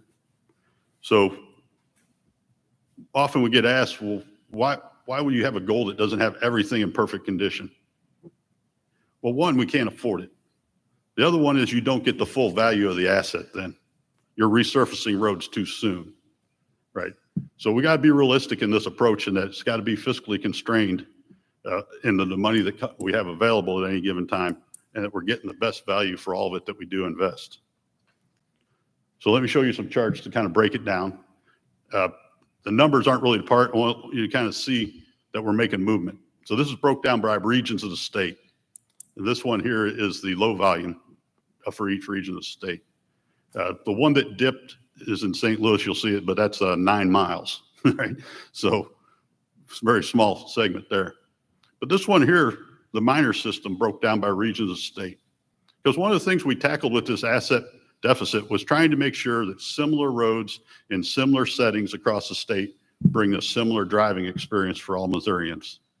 That's what we're trying to get here, is this top line to be more level, that everybody on these roads are having a similar experience for a similar type of roadway.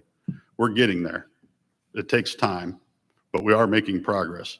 But I also want, we travel around, when people come and talk to us, yes, there are poor condition roads. We're not wanted to hide that, I'll say. That's just a poor reality of where we're at. And we're working on this, but it does take time. So I want to talk about the second piece of this, and this is bridges. So we've talked a lot about roads, but roads and bridges go together. This is a system. And you may have heard it said you can drive on a poor road, but you can't drive on a closed bridge. So the bridges are important to this, and as Marty mentioned, the progress they've been making. But I want to highlight here the Farm Bridge program, because this is targeted to the northern half of Missouri. This is also a good news story. In October of 2020, we actually applied for and got federal funding for a grant. We received about $20 million in a federal grant to target these specific rural roads and these bridges. So what we have here, these are 31 bridges that are on timber piles that are in poor condition. Most of them were down to 1 lane on low volume routes. So FARM actually stands for Fixing Access to Rural Missouri, was the acronym we came up with. So move back a little bit. May of 2021, the commission authorized the contract to tackle these 31 bridges. We bundled these together for efficiency and time. 31 bridges, very similar. And we had contractors compete on how many can you do and how fast can you do them.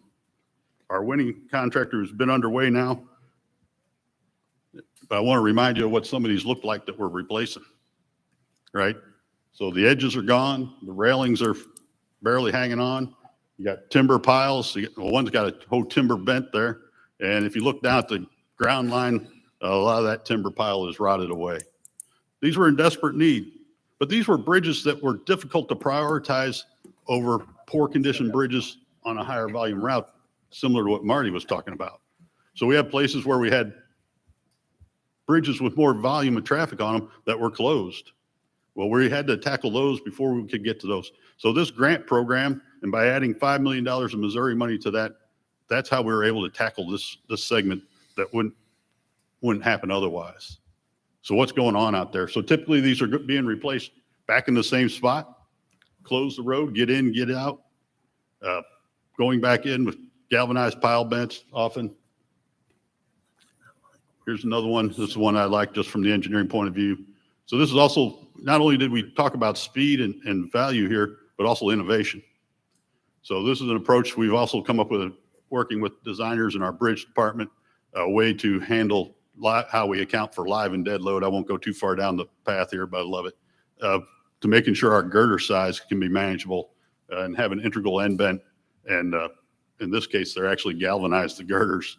We're looking for this bridge to last a long time, but also be efficient and fit the situation. And I put this picture up, and no, it's not staged. This is just what you would call the average day in most of rural Missouri, right? Probably what matters is what's in the spray tank. Just depends on the time of year and what crop we're dealing with, right? But I bring this up for a reason. One, you can see the width of the new bridge. This replaced a bridge that was down to 1 lane. But also, go back a meeting ago, we did the bridge update for you and told you over half our bridges are over 50 years old. We literally have thousands of bridges built in 1950 and 1960, right? Well, now I want you to go back, and I love being over at looking at the Lytton Ranch pictures. I didn't come to listen to the director tell him there's cool stuff out in the lobby. So was a little late showing up. Don't tell anybody. But I love looking at the historical photos there. And they're not really that long ago, right? But what it also brought to mind was how much has agriculture and all the other mining, timber, fuel, all the other activities that go on in rural Missouri have changed in that 70-year time frame. What's the size of equipment that's used today? Double, triple. Right? When was the standard, the tandem axle grain truck? Well, now it's the super hopper aluminum bin 16-wheel, 18-wheeler, right? All that has changed, and our system, though, was built over time, over 100 years. So one of the struggles is also keeping that up. Now, we're doing that with each of these bridges we do and as we go, but it's slow. So it's just kind of a reminder that we know a lot has changed, but those become competing interests when you're also trying to maintain this great asset. So from farm, 24 of them are already open. 7 of them last 7 are going now. So 31 bridges in 29 months. We did this as a bundled design build. That brought the speed component. That also brought the sense of urgency to get in, get out. But to do 31 bridges in 21 months through some of the harrowing events of the last 29 months, doing great work. So I want to leave you with this one. This is all that work that I talked about. This is a map of the planned contract work on the minor and low volume system that's in the STIP. This is 878 projects across the state. This is $1.74 billion invested in that part of the system. And this doesn't account for all the work that maintenance is going to do at the same time. Marty gave you a quick glimpse of pipe work that goes on, of all the sign work, the striping, all the other things that go on to maintain this part of the system. This is the contract portion of that, of the 878 projects spread across the state, invested in that $1.74 billion. A record amount, considering you go back 5 years, our whole STIP didn't add up to $1.7 billion. So with that, questions or comments, concerns? Thank you, Eric. Anybody have any questions or comments? Not really a question, comment. Thank you, Eric, for your presentation. And we appreciate Governor Parsons' attention to the needs of these rural roads and low volume roads, and especially his budget item, $100 million for the last 2 years. It's great. So we just got to keep tagging on it and working on it. And we've got a large system of minor roads. So we just got to stay on top of it. And I appreciate you and your team's hard work. Thank you. I'll pass that along to the whole team that makes it happen. Please do. Thank you. Commissioner Brickley. I would say this is a 6-year look ahead. That next commission's going to have it pretty easy. But look, this is the fruit of what we've done since Terry and I have been on commission. It makes you feel good. But if this continues, this will be major for the state to be able to get all this done. Who would have thought we'd see this? Nobody. Yeah, really, really great work. Thanks. Thank you. Thank you, Mr. Chairman. Thank you, Eric. It's incredible. Next item on the agenda is an action item.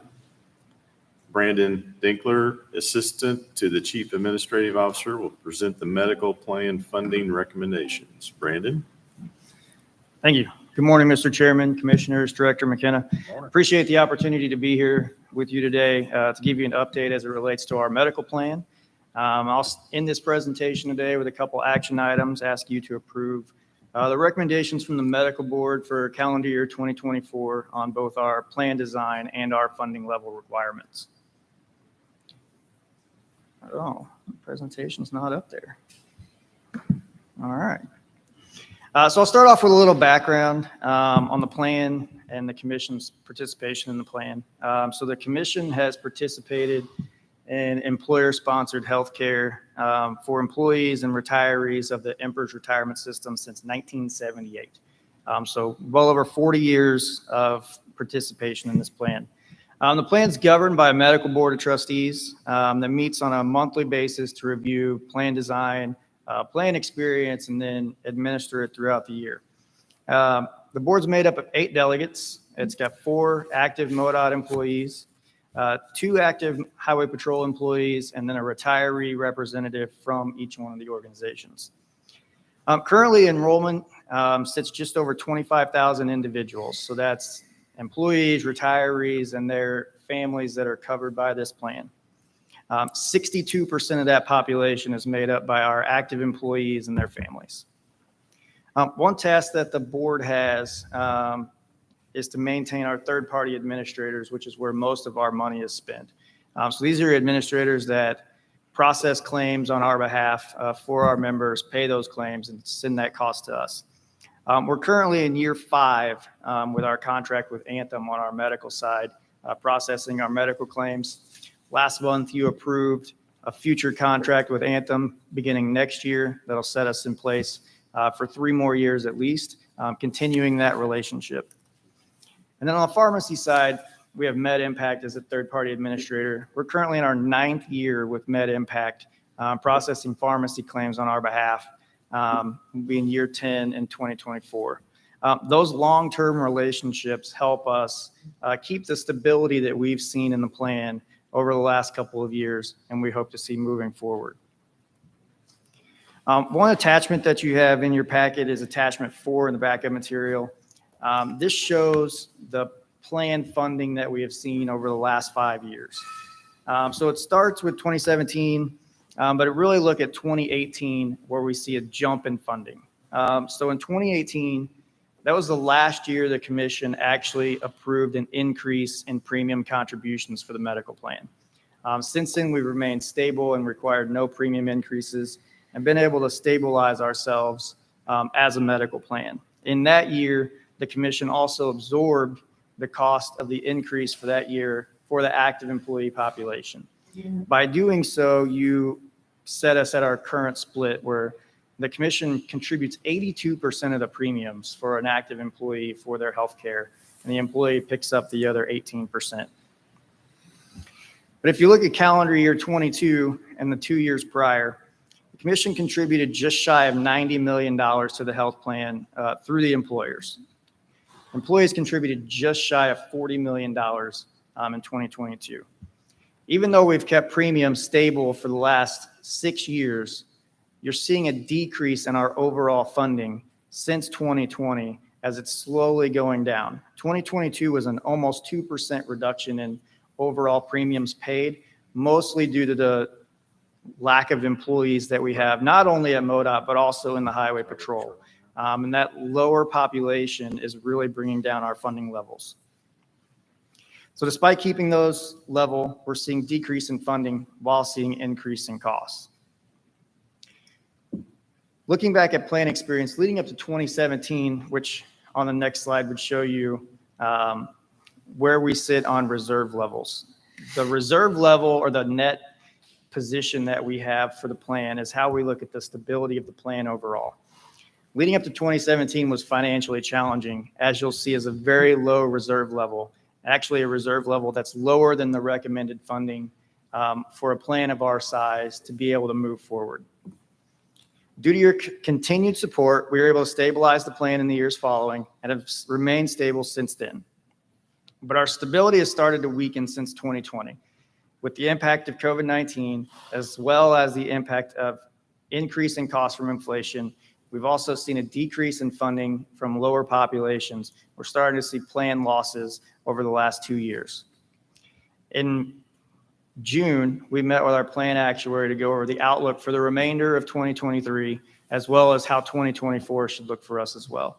Actuarially, we're projected at the end of the year to reach a level of reserve funds that we haven't seen since back in 2018, which is not much above where we would project we needed to be based on the amount of expenses that we have from year to year. All right, so today with these facts in mind, I come with you to seek approval on the following recommendations from our Board of Trustees. The first recommendation is to continue offering the 2 plans that we have in place today. We have a preferred provider organization plan as well as a high deductible health plan that includes a health savings account, and improve those plans with no plan designs changes for next year. We also ask for you to approve an increase of 12% in total premium paid by members of the plan and the commission for people in those categories that you'll see in attachment 1 of your backup material. Our last request is that the commission absorb the entire premium increase for our active population, like they did in 2018, to move us more in line with the other state agencies across the state of Missouri. If approved, this would be the 7th year in a row that our active population would see stable premiums across every category that they could be in. And it would also stabilize a program that is vital to not only our retention, but also our recruitment of future employees. I want to thank the commission and the exec team from both organizations for your support over the last few years. It's vital to the stability that we've been able to gain, and it's vital to the stability that we hope to have moving forward. I'm happy to answer any questions you may have. Thank you, Brandon. Anybody have any questions or comments? Mr. Chairman? Go ahead. Well, I don't know how you keep this flat for 7 years. You've done a great job here. But it's imperative that we keep this, as you just said, to recruit and keep our people here. But you've done a great job, Brandon. Thanks. Thank you. Commissioner Erdman? Yeah, thanks for the presentation, very educational. Our employees should know this very generous effort on the part of the commission to make sure that they retain the benefit they have at no increase to their personal subscriber contribution. Do you know about what percentage of our subscribers, our MoDOT subscribers, use the PPO plan versus the high deductible? Yeah, so it's the majority, I would say. So in the high deductible health plan, we only have about 500 enrollees between the two organizations. So 500 out of about 6,500 use the high deductible plan. So the rest. There certainly are some efficiencies with the high deductible plan. What has the board, the patrol MoDOT board, thought about, done about trying to implement cost constraint? There are a lot of things in the healthcare world today that employers are doing to moderate these double-digit increases in healthcare costs. Are there any things that we're doing in that area? There are. So we do have incentives that we put in place to try to push people to, one, lower cost alternatives for their care. So we have incentives for people who use things like urgent care or online services rather than using an emergency room, because it costs 10% of the cost to go to an urgent care compared to an emergency room. So we do incentivize those and lower the cost on those. We also look for plan designs where we can send people to one prescription drug over another to try to shave costs where they have the same effects. But you may see one on TV and you don't see the other one on TV, so you're drawn to one or the other. Right. And we work to put those in place as well as new drugs come to the market. Are the incentives mostly in the form of deductibles? The incentives are in the form of out-of-pocket cost. Yeah. For instance, if you use a service we have, which is Live Health Online, which is an online urgent care, you can do it from your phone, a computer, a tablet. If you use that service rather than going to an urgent care or an ER, it doesn't cost you anything out of pocket. So it saves them out of pocket and it saves the plan money as well. Now, that's good to hear. There's a lot of fruit to be gathered in moving people to more cost-efficient decision-making. Absolutely. Absolutely. Thank you, Commissioner Erdman. Patrick? Yeah, I'd just like to follow up on Commissioner Erdman's point. Thank Brandon for your presentation. One of the other things is midstream in this 7-year period, just over 3 years ago, the board and MoDOT team essentially brought us to the Anthem system, and that yielded over $10 million of savings. I'd say that's the single biggest move that has kept the premiums down for our employees, but they're constantly looking at those types of structural components. And the other thing that's buried in the lead here, and I think most important for employees, is we've done a very concerted effort not to change the plan behind the premiums. You know, you can pretend that you're doing well and not raising premiums by changing all the deductibles behind it and the co-pays. And we've not made changes to that in a significant way so that that stability is when somebody tries to use the plan that they're paying premiums into, they're not getting hit with some surprise from year to year. That's been a real challenge, but a worthy one to attack, because that's really where the rubber hits the road for the people that need to use this plan. I don't think you'll find many employers of this size between MoDOT and the Highway Patrol with 6,500 subscribers in a plan that have held the line on employee costs for 7 years.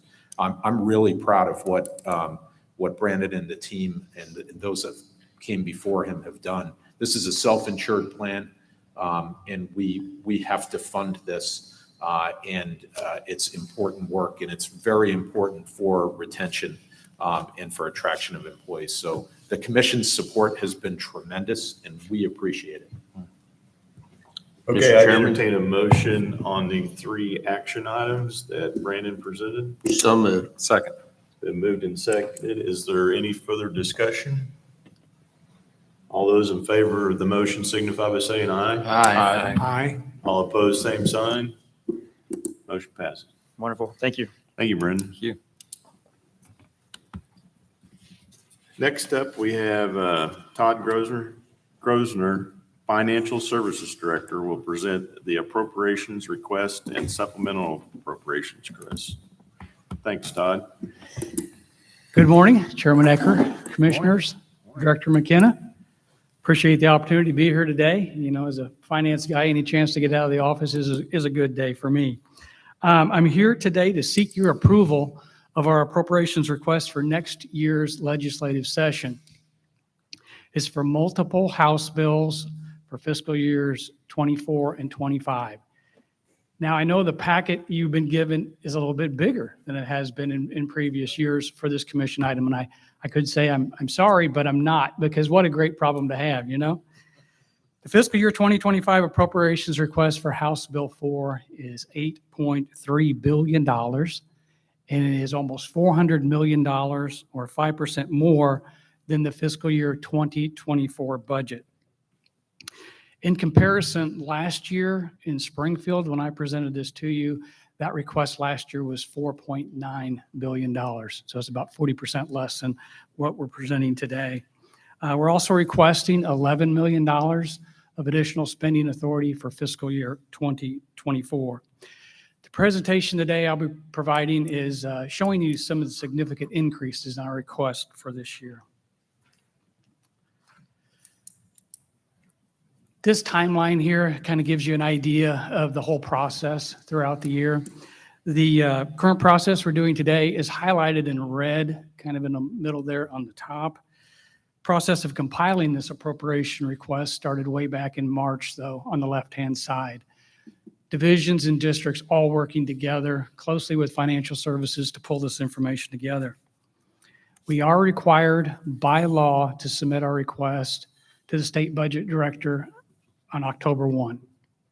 These are the requests we'll follow through the legislative process, and after they're approved, we will come back to the commission for its approval prior to the start of the fiscal year. This pie chart here kind of gives a breakdown of our appropriation requests by category, and as you can see, the program delivery, almost 70% shown in blue there.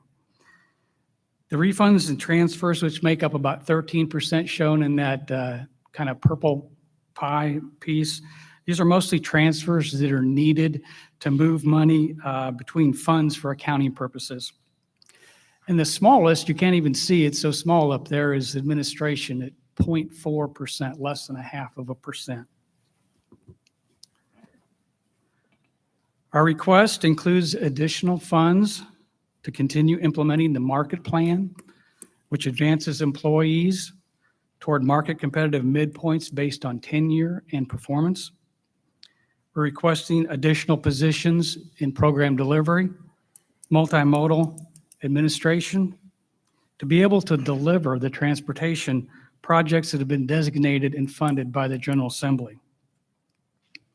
We're also requesting additional positions in safety and operations to safely maintain and operate the transportation system and improve customer service to meet expectations for operations such as litter pickup, mowing, and trimming.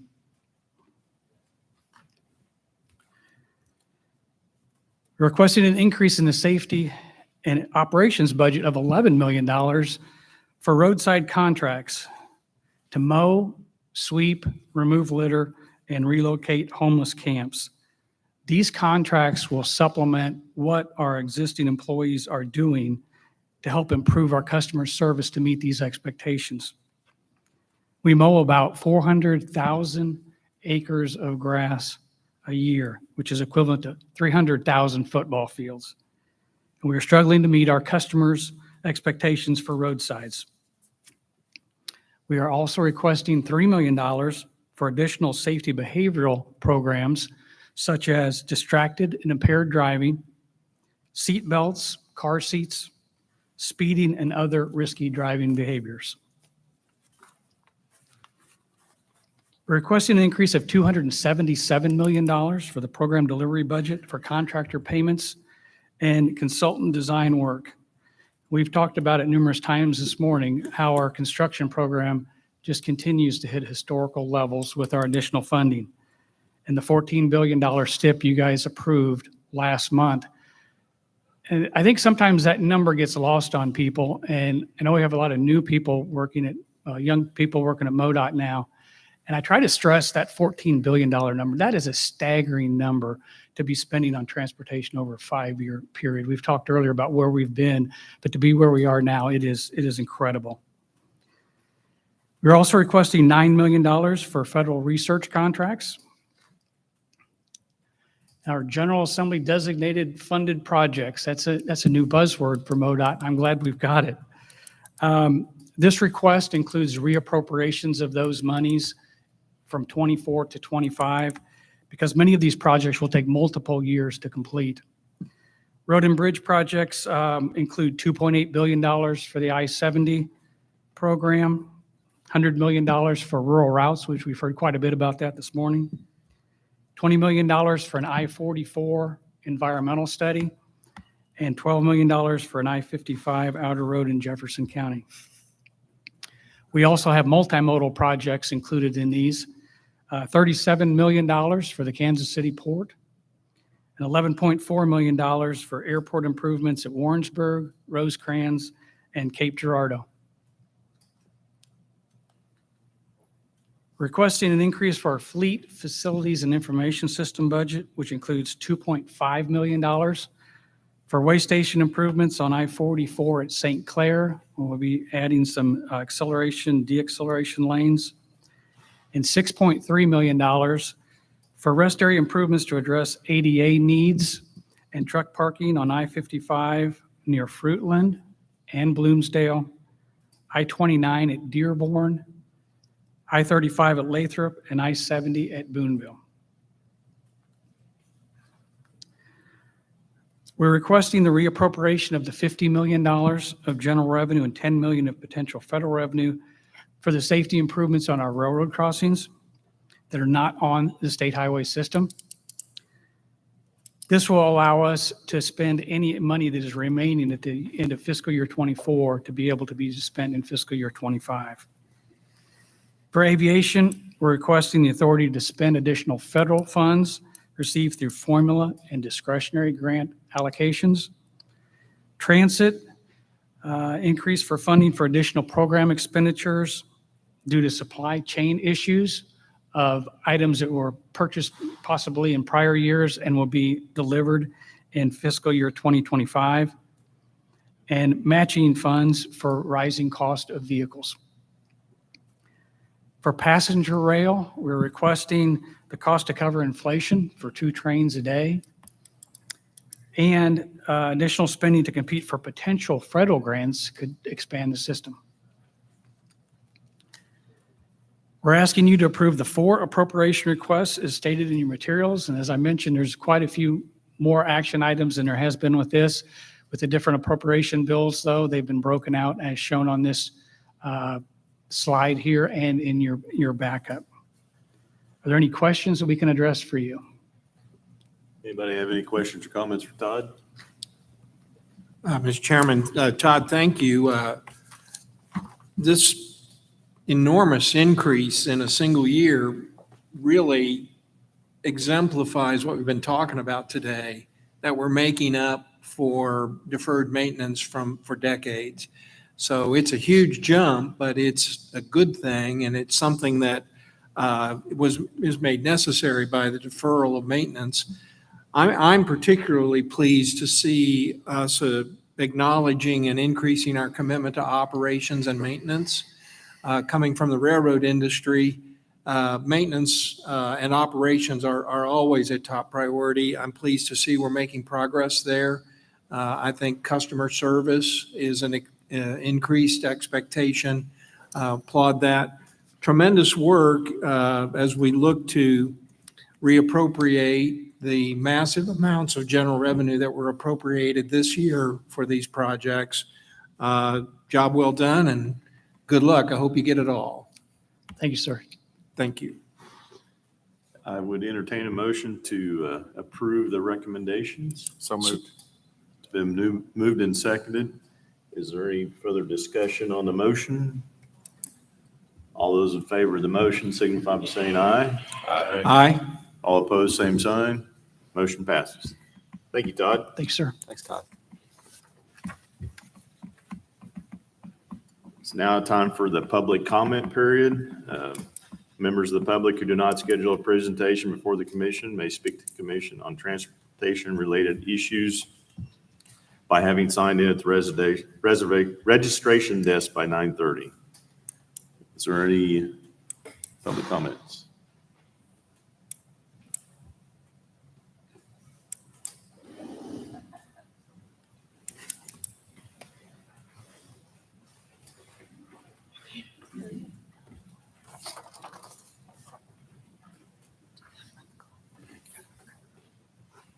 We have Jonathan Abbott, Caldwell County Commissioner. Is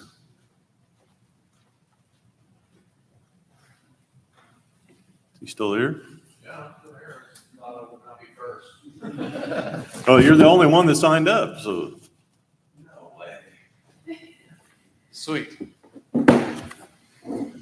My name is Jonathan Abbott. I'm the East Associate Commissioner of Caldwell County. I actually came to this thinking it was going to be a bunch of county commissioners talking about MoDOT things, not realizing it was going to be a MoDOT commission where we get to meet and visit with you guys, which is exciting. So there's an amount of me that wants to vent and there's an amount of me that wants to say good things. So rather than do the things that you're used to, I'm going to simply talk about briefly some of the things that have transpired and the cool things that have happened in Caldwell County and the surrounding area. First off, thank you for doing Highway 13. It's much needed. We're really excited to see the bridge repair that's happening just south of Hamilton. We're really excited to see the repaving that happened last year on the south portion of Highway 13. We're really excited to see what's happening on the north section between Kingston and Hamilton. That's nice. I know the surrounding counties, Ray County, I don't know what you guys do with Ray County, but I know their roads, their shoulders, I can speak to them. And I know Davies County to the north, we all have these needs, like the rest of the state probably does on paved roads, where the shoulders get hit by agricultural equipment. I know several people previously spoke to the change of the agricultural world of Missouri. You guys are very much aware of that. You hear plenty about the lettered roads. That's not new. In Caldwell County, we have some interesting things that are happening, and someone alluded to it earlier. We have a project called the Little Otter Creek Project. And right next to the Little Otter Creek Project is the town of Hamilton. Hamilton has had really interesting growth, and this is how it impacts your highways, and this is how it impacts us as a county. And this is how it impacts my neighboring county friends, who I recognize some of them are in here today. So Hamilton has had an annual influx of population of about 100,000 people a year. Hamilton might be a 3,000 population town. So between Highway 36 and Highway 13, and I just talked to the president of the company, they are working towards, they've had annual increase and they're getting more close to the 150,000 range. annually for people that come to see the Missouri Star Quilt Company. I know from other research with historical sites in the area, in Daviess County and Caldwell County and Ray County, go into Jackson County, that there's an approximately 50,000 to 60,000 non-Missouri Star Quilt tourists that come just for historical sites. Tourists back when we were younger were probably showing up in small Winnebago's vans with people shoved into them. Now they're showing up with much larger RVs. You see way more vehicles being towed by other vehicles just for tourism. This isn't like my car broke down. This is, I have a bus pulling a trailer with a car. So that is a reoccurring thing. I know they see it in Daviess County. I know they see it in Hamilton. I know they see it in Ray County. I know we see it everywhere. There was a comment made earlier by, let's see if I can get the gentleman's name right, Eric Schrader, talking about reinvestment of asset, about 5%. My hope in this statement isn't a criticism, but I hope it's a projection. I hope you view your asset reinvestment at a higher percentage.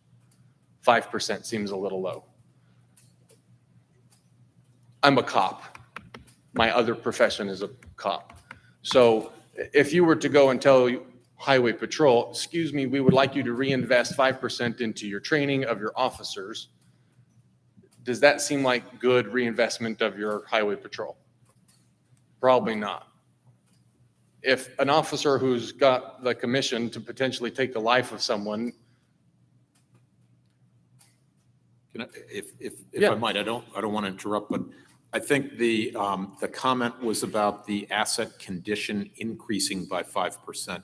Our total investment in the 5-year plan is 74% toward asset management. Okay. 26% toward improvement. So, and we've maintained in the last several years. 5% growth annually? Well, we don't control the amount of resources that come in, but the breakdown between, if we get $1, 74 cents is going to asset management right now in this plan. In the last 2 plans, it's been over 80%. So have I got the numbers reversed? Yeah, the 5% number that was referred to was how much the condition on our low volume roads has improved in the last year. Is there a way to make it 10%?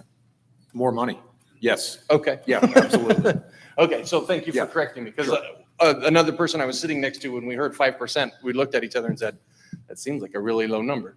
Yeah. So I don't know if it was the way it was said or the way it was heard, that there was an amount of like, they only put 5% into asset improvement. No, that was an improvement over 57,000 miles of lane miles of road. Good. Went up 5%. Northwest, as you could see, is the lowest in those conditions. Right. So you feel it the most.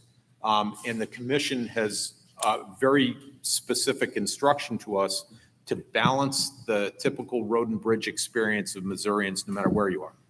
Okay. And that's a goal. And with the General Assembly's help, we just made a 5% leap in that whole system in 1 year, which is, for an engineering organization, we're hugely excited about that. Certainly, that is exciting. If you're on a road that we haven't gotten to yet, not so exciting, right? So Sure, and that happens. Yeah. Your guys' statewide budget is like my little town budget. You may have billions of dollars, and I may only get tens of thousands of dollars. When you spread yours across an entire state, your numbers look just like mine. Right. So I can totally respect that. Yep. But having the better clarification as to your growth, thank you. Thank you. Shoot for 10%. The other aspect is some concerns, and this is something to look forward going forward. And I speak this from the perspective of being a chief of police as well as a commissioner. So recently, we received an award for no fatalities in the year of 2022 in Caldwell County, which we were excited to receive and be a part of that. Even though I can tell you as a commissioner, we had nothing to do with that. That has more to do with your highway patrol. That has more to do with your highway system. And we're grateful to have not that. However, the day before we received the award, we had something that occurred near one of the construction sites on Highway 13 where it cost the lives of some people. We don't believe that was the fault of MoDOT. We recognize that the people who made the choice they made may have been a poor choice and it cost them their lives by getting T-boned by a semi-truck. that happens. Unfortunate. The concern I raise is because of the town I'm the chief of, the signage is a little confusing, and I get this a lot. So this is where the communication, I'm not an engineer, so I don't speak engineer, I speak cop. I'm not a politician either, even though I'm elected to be one, I still speak cop. When people come into my town, they see multiple signs that say, oh, I got 2 minutes, detour, Highway 13, south, but the arrows point north. And everyone rolls in there and goes, I don't understand. I'm trying to go to Lexington and Richmond, but I'm going this way to go for a detour south on 13. So I get asked routinely, we don't understand this. So though it might make sense to engineers of MoDOT, our populace today doesn't think like the populace of the past. So they roll up and they go, I don't get that. And so now I have semi trucks that I see up and down 13 going, I'm supposed to be going south because I followed this detour sign. And I'm going north. Where do I turn around at? Which then leads to this thing. Now I have semi trucks on U highway and P highway or other highways that are paved that aren't really expecting all this extra heavy load or weight. And I bet they're built to spec, but now they've run into this issue. So as a commissioner, understanding that we've got roadwork construction, understanding we have future tourism coming, we've got people who want to see a lot of growth, that also brings more traffic, more people who are not familiar with the area, which then it becomes an issue of road signage. So as these things occur, can there be a little more understanding of the people who use them that are not us? Because they're going to see way more construction vehicles, way more heavy machinery. They're going to see large agricultural vehicles. They're not expecting to see the people who had the accident on Highway 36 were not from here. And they made a turn in a spot and they weren't familiar where all the locals were like, oh yeah, we get this, but they did not.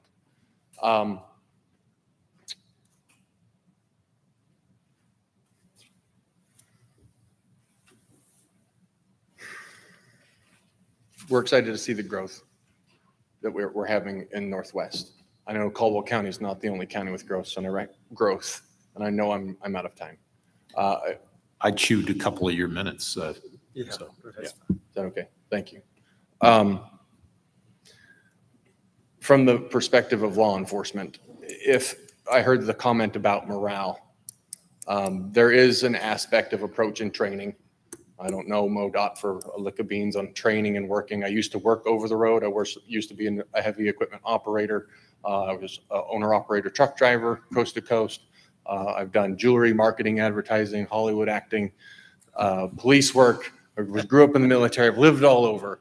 And I know our highways are not like Arizona highways. Sure. They're not even the same ecosystems. So there's no way to expect the same results because the challenges are not the same. But perhaps in the law enforcement vein, if we can do a little more foresight, sometimes it feels like, and again, I don't know MoDOT practice or what you guys see or review, knowing that there's growth. If we're going to repave a road or we're going to work on a lettered highway that's a particular way with the expectation, well, it might stay like this for 10 years. That won't be the case in 10 years. The agricultural equipment will be bigger. A project called Grain Belt Express is about to come through several of the counties across the north whenever it gets approved. I hope it doesn't, and that might be, I'm biased to this, but when it does, because it's most likely to, they're going to bring heavy, heavy equipment across these roads. So 13 that's getting worked on right now may take a beating. U Highway and P Highway in our county, we're out to finish Little Otter Creek. We expect to get another 100,000 visitors a year to come and fish and camp and hike. And we've got investors who are coming to Caldwell County saying, hey, we want to put things in Hamilton and Breckenridge and Polo and Kingston. We want to grow. That growth brings people, which is fantastic. Tourism is fantastic. That's revenue to the area. But having lived in other states where it seems like they were behind the ball always on road construction while the tourism was happening, it seemed like a nightmare. And I hope across the state, which is the thing you have to consider, and especially as you consider the Northwest, which you've done a great job with, thank you. If the thought is, well, this will get us 10 years, plan for this will get us 20, because we know that there's growth happening. I appreciate you guys coming to have this meeting in this area because I wouldn't have made it to Springfield. And you guys have done a great job with our highways. Really, you have. And it's fun to see the growth. And thank you for your time. Thank you, Jonathan.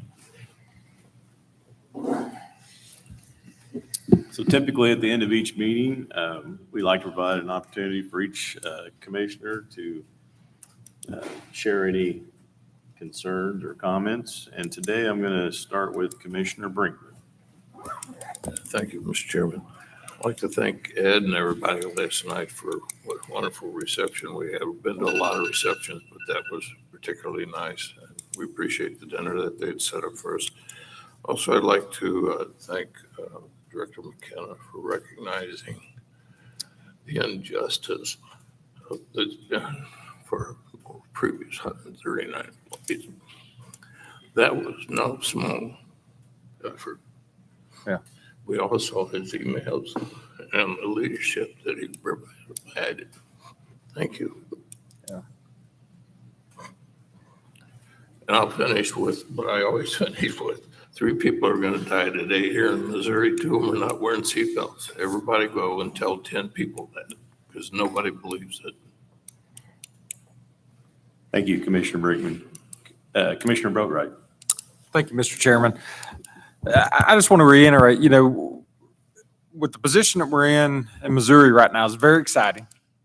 We have the boat steered in the right direction. We have some challenges in front of us, which some of those have been pointed out today, but I'm confident with this team and with the group that we have here that we can work through those and deliver for Missourians.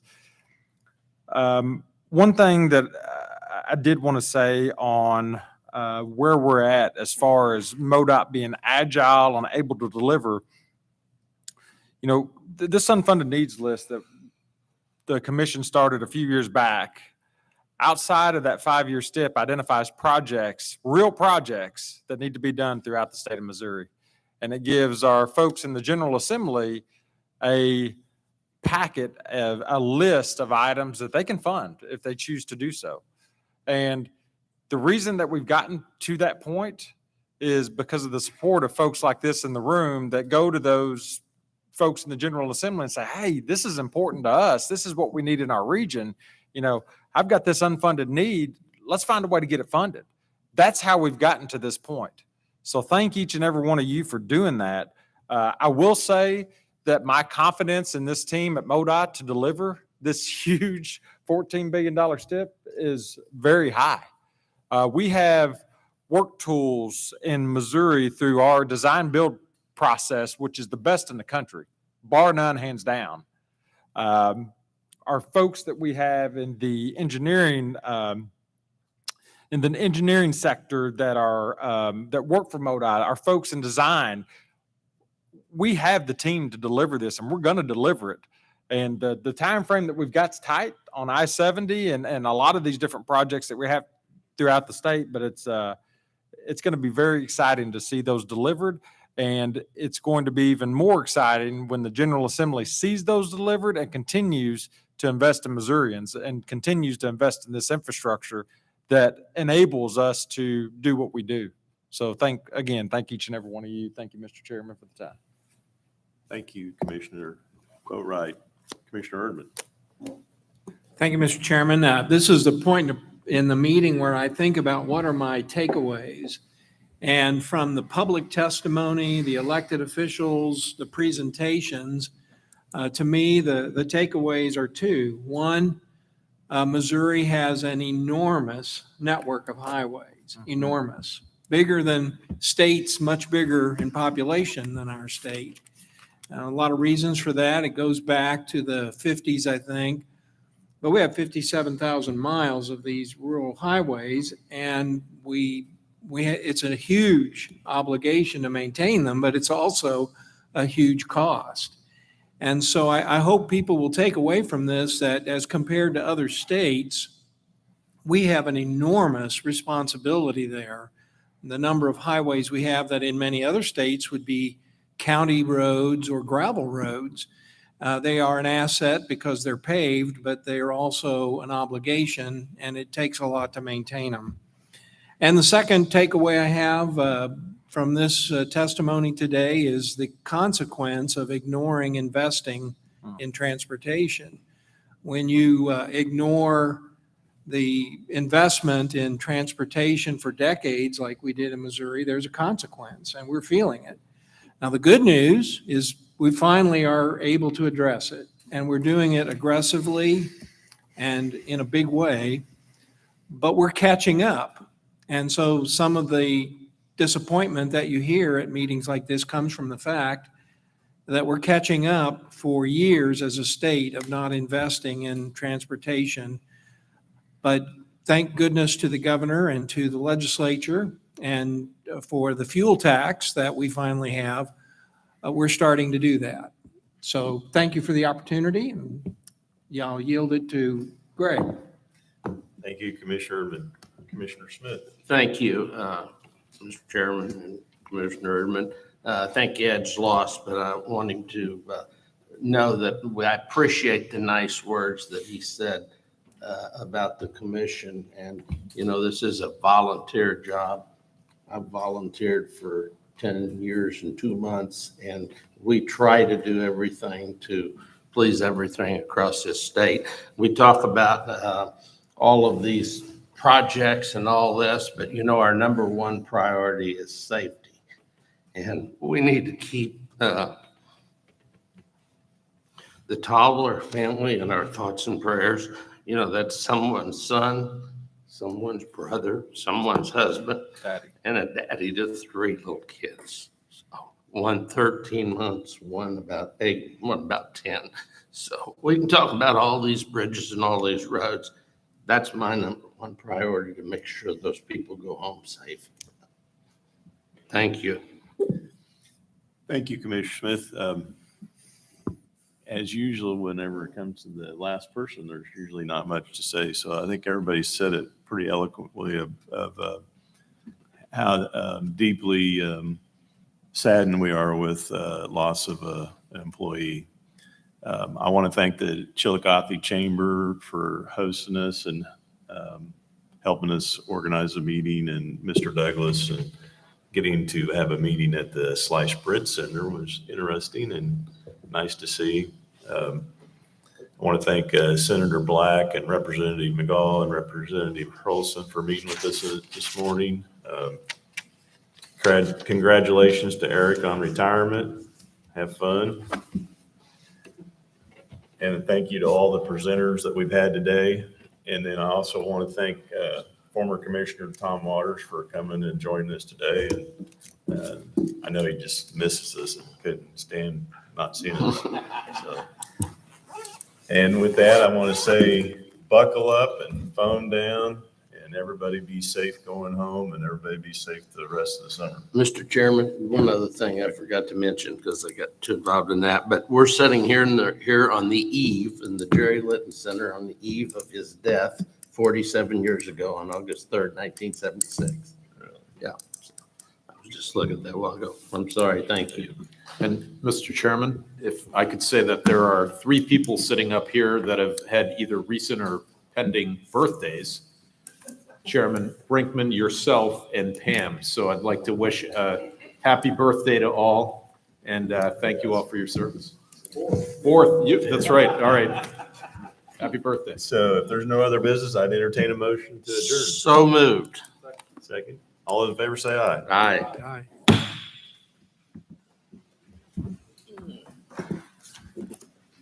Aye.